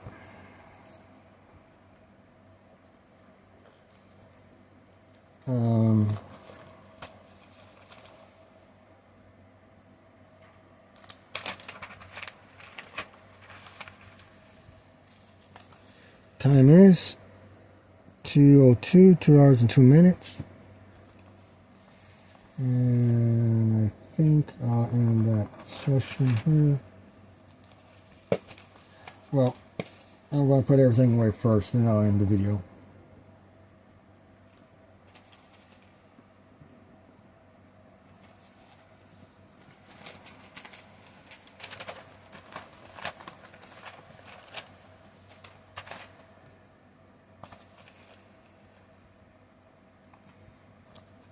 So with this monster under 1 hit dice monster list, encounter charts. Oops.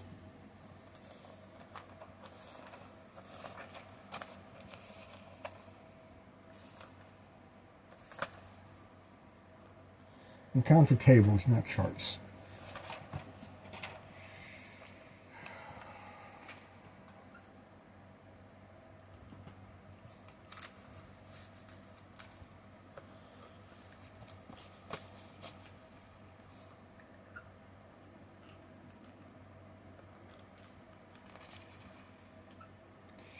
There is a difference between a chart and a table.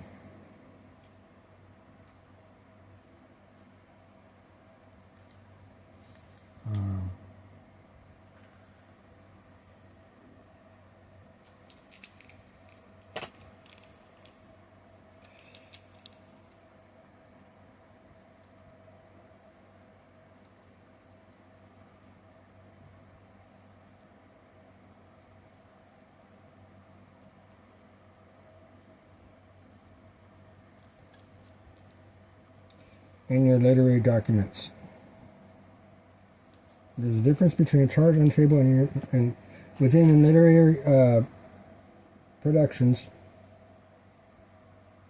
there's a difference between charts and tables.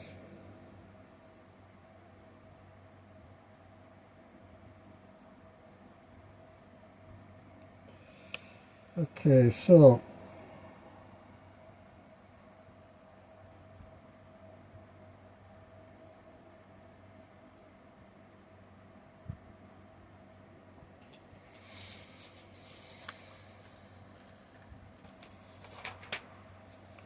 just keep that as is.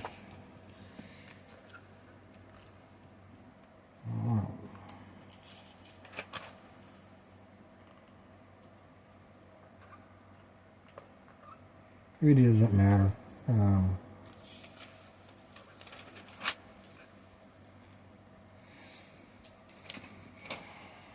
Okay.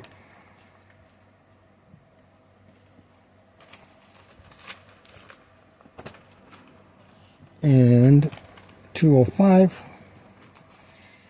I don't know how much time I have on the camera, so I need my eyesight.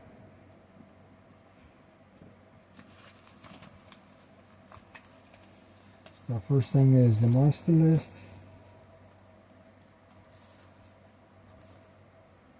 That's not it.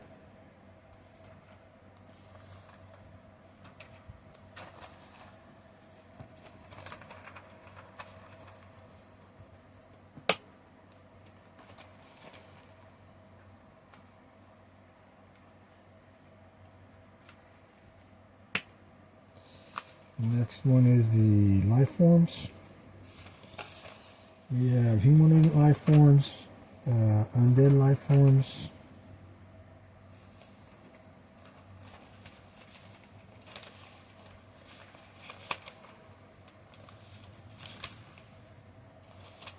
okay.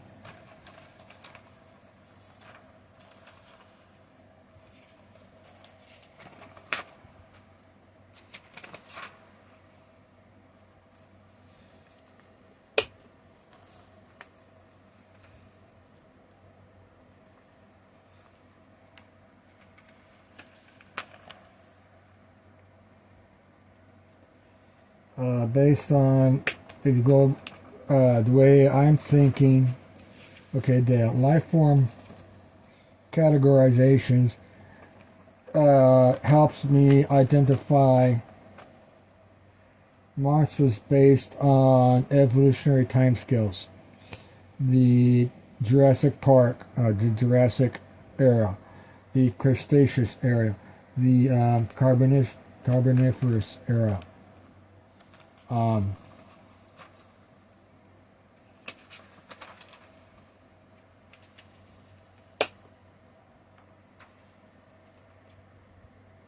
So you go with, okay, so which monsters would exist during the when life was on the oceans but not on land? That would be microbial. Yeah. So you'd be dealing with microbial life forms, and then also worms and crawlers.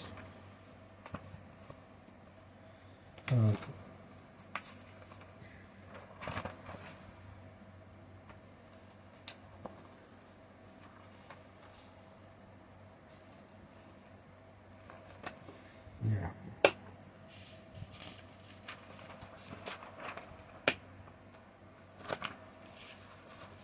Then you go, so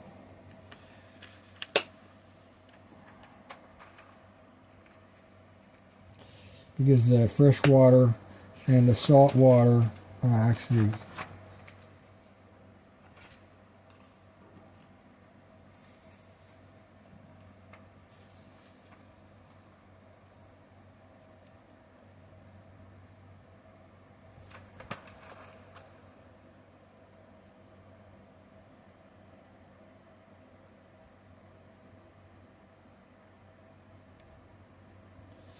leeches and termites.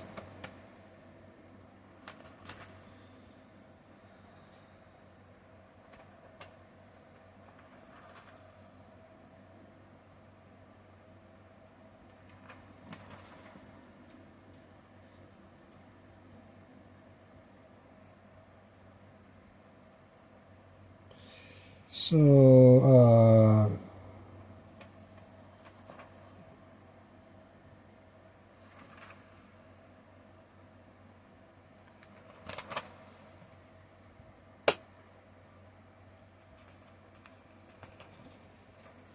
salt water would predate fresh water. I'm going to go by the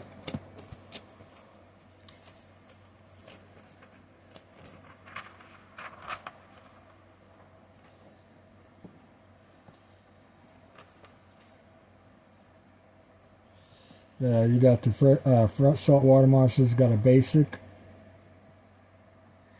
saltwater, and you got a freshwater monsters. They're all X's, so I'm going to put freshwater, saltwater first,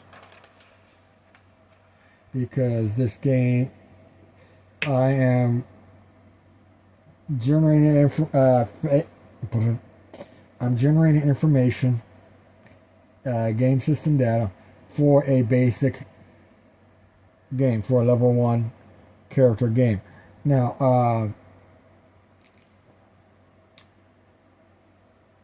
and I'm using under 1 hit dice monsters for my first.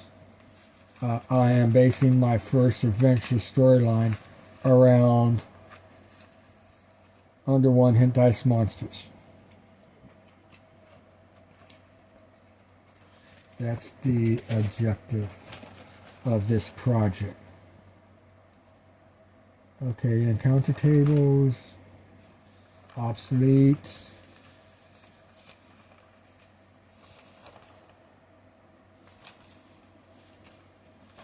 So then we have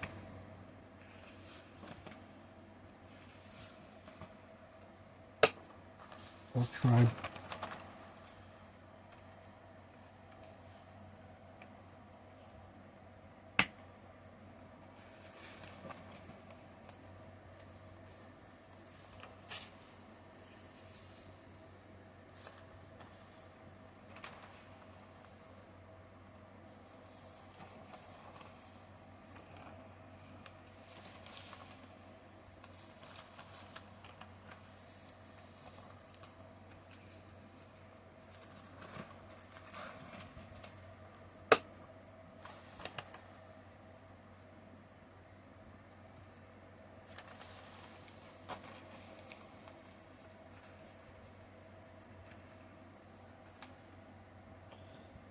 Actually,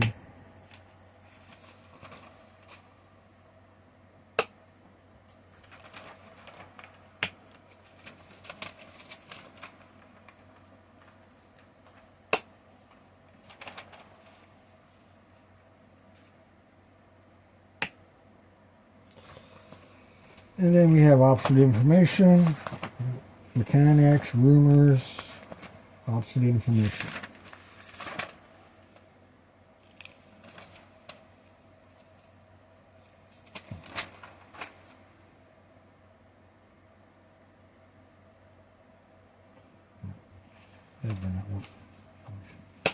Okay.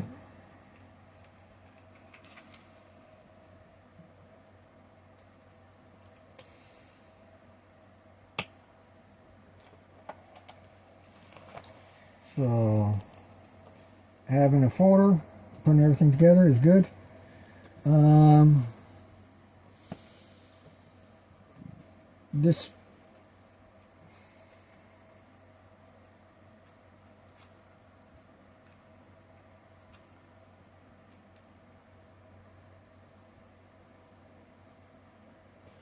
This is a 1980 and Beckme Red Book Rules folder.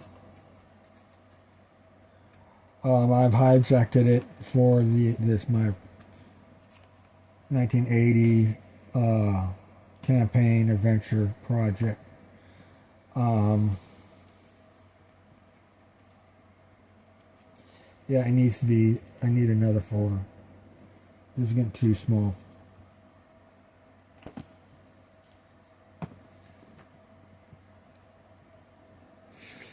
And 2 hours and 14 minutes.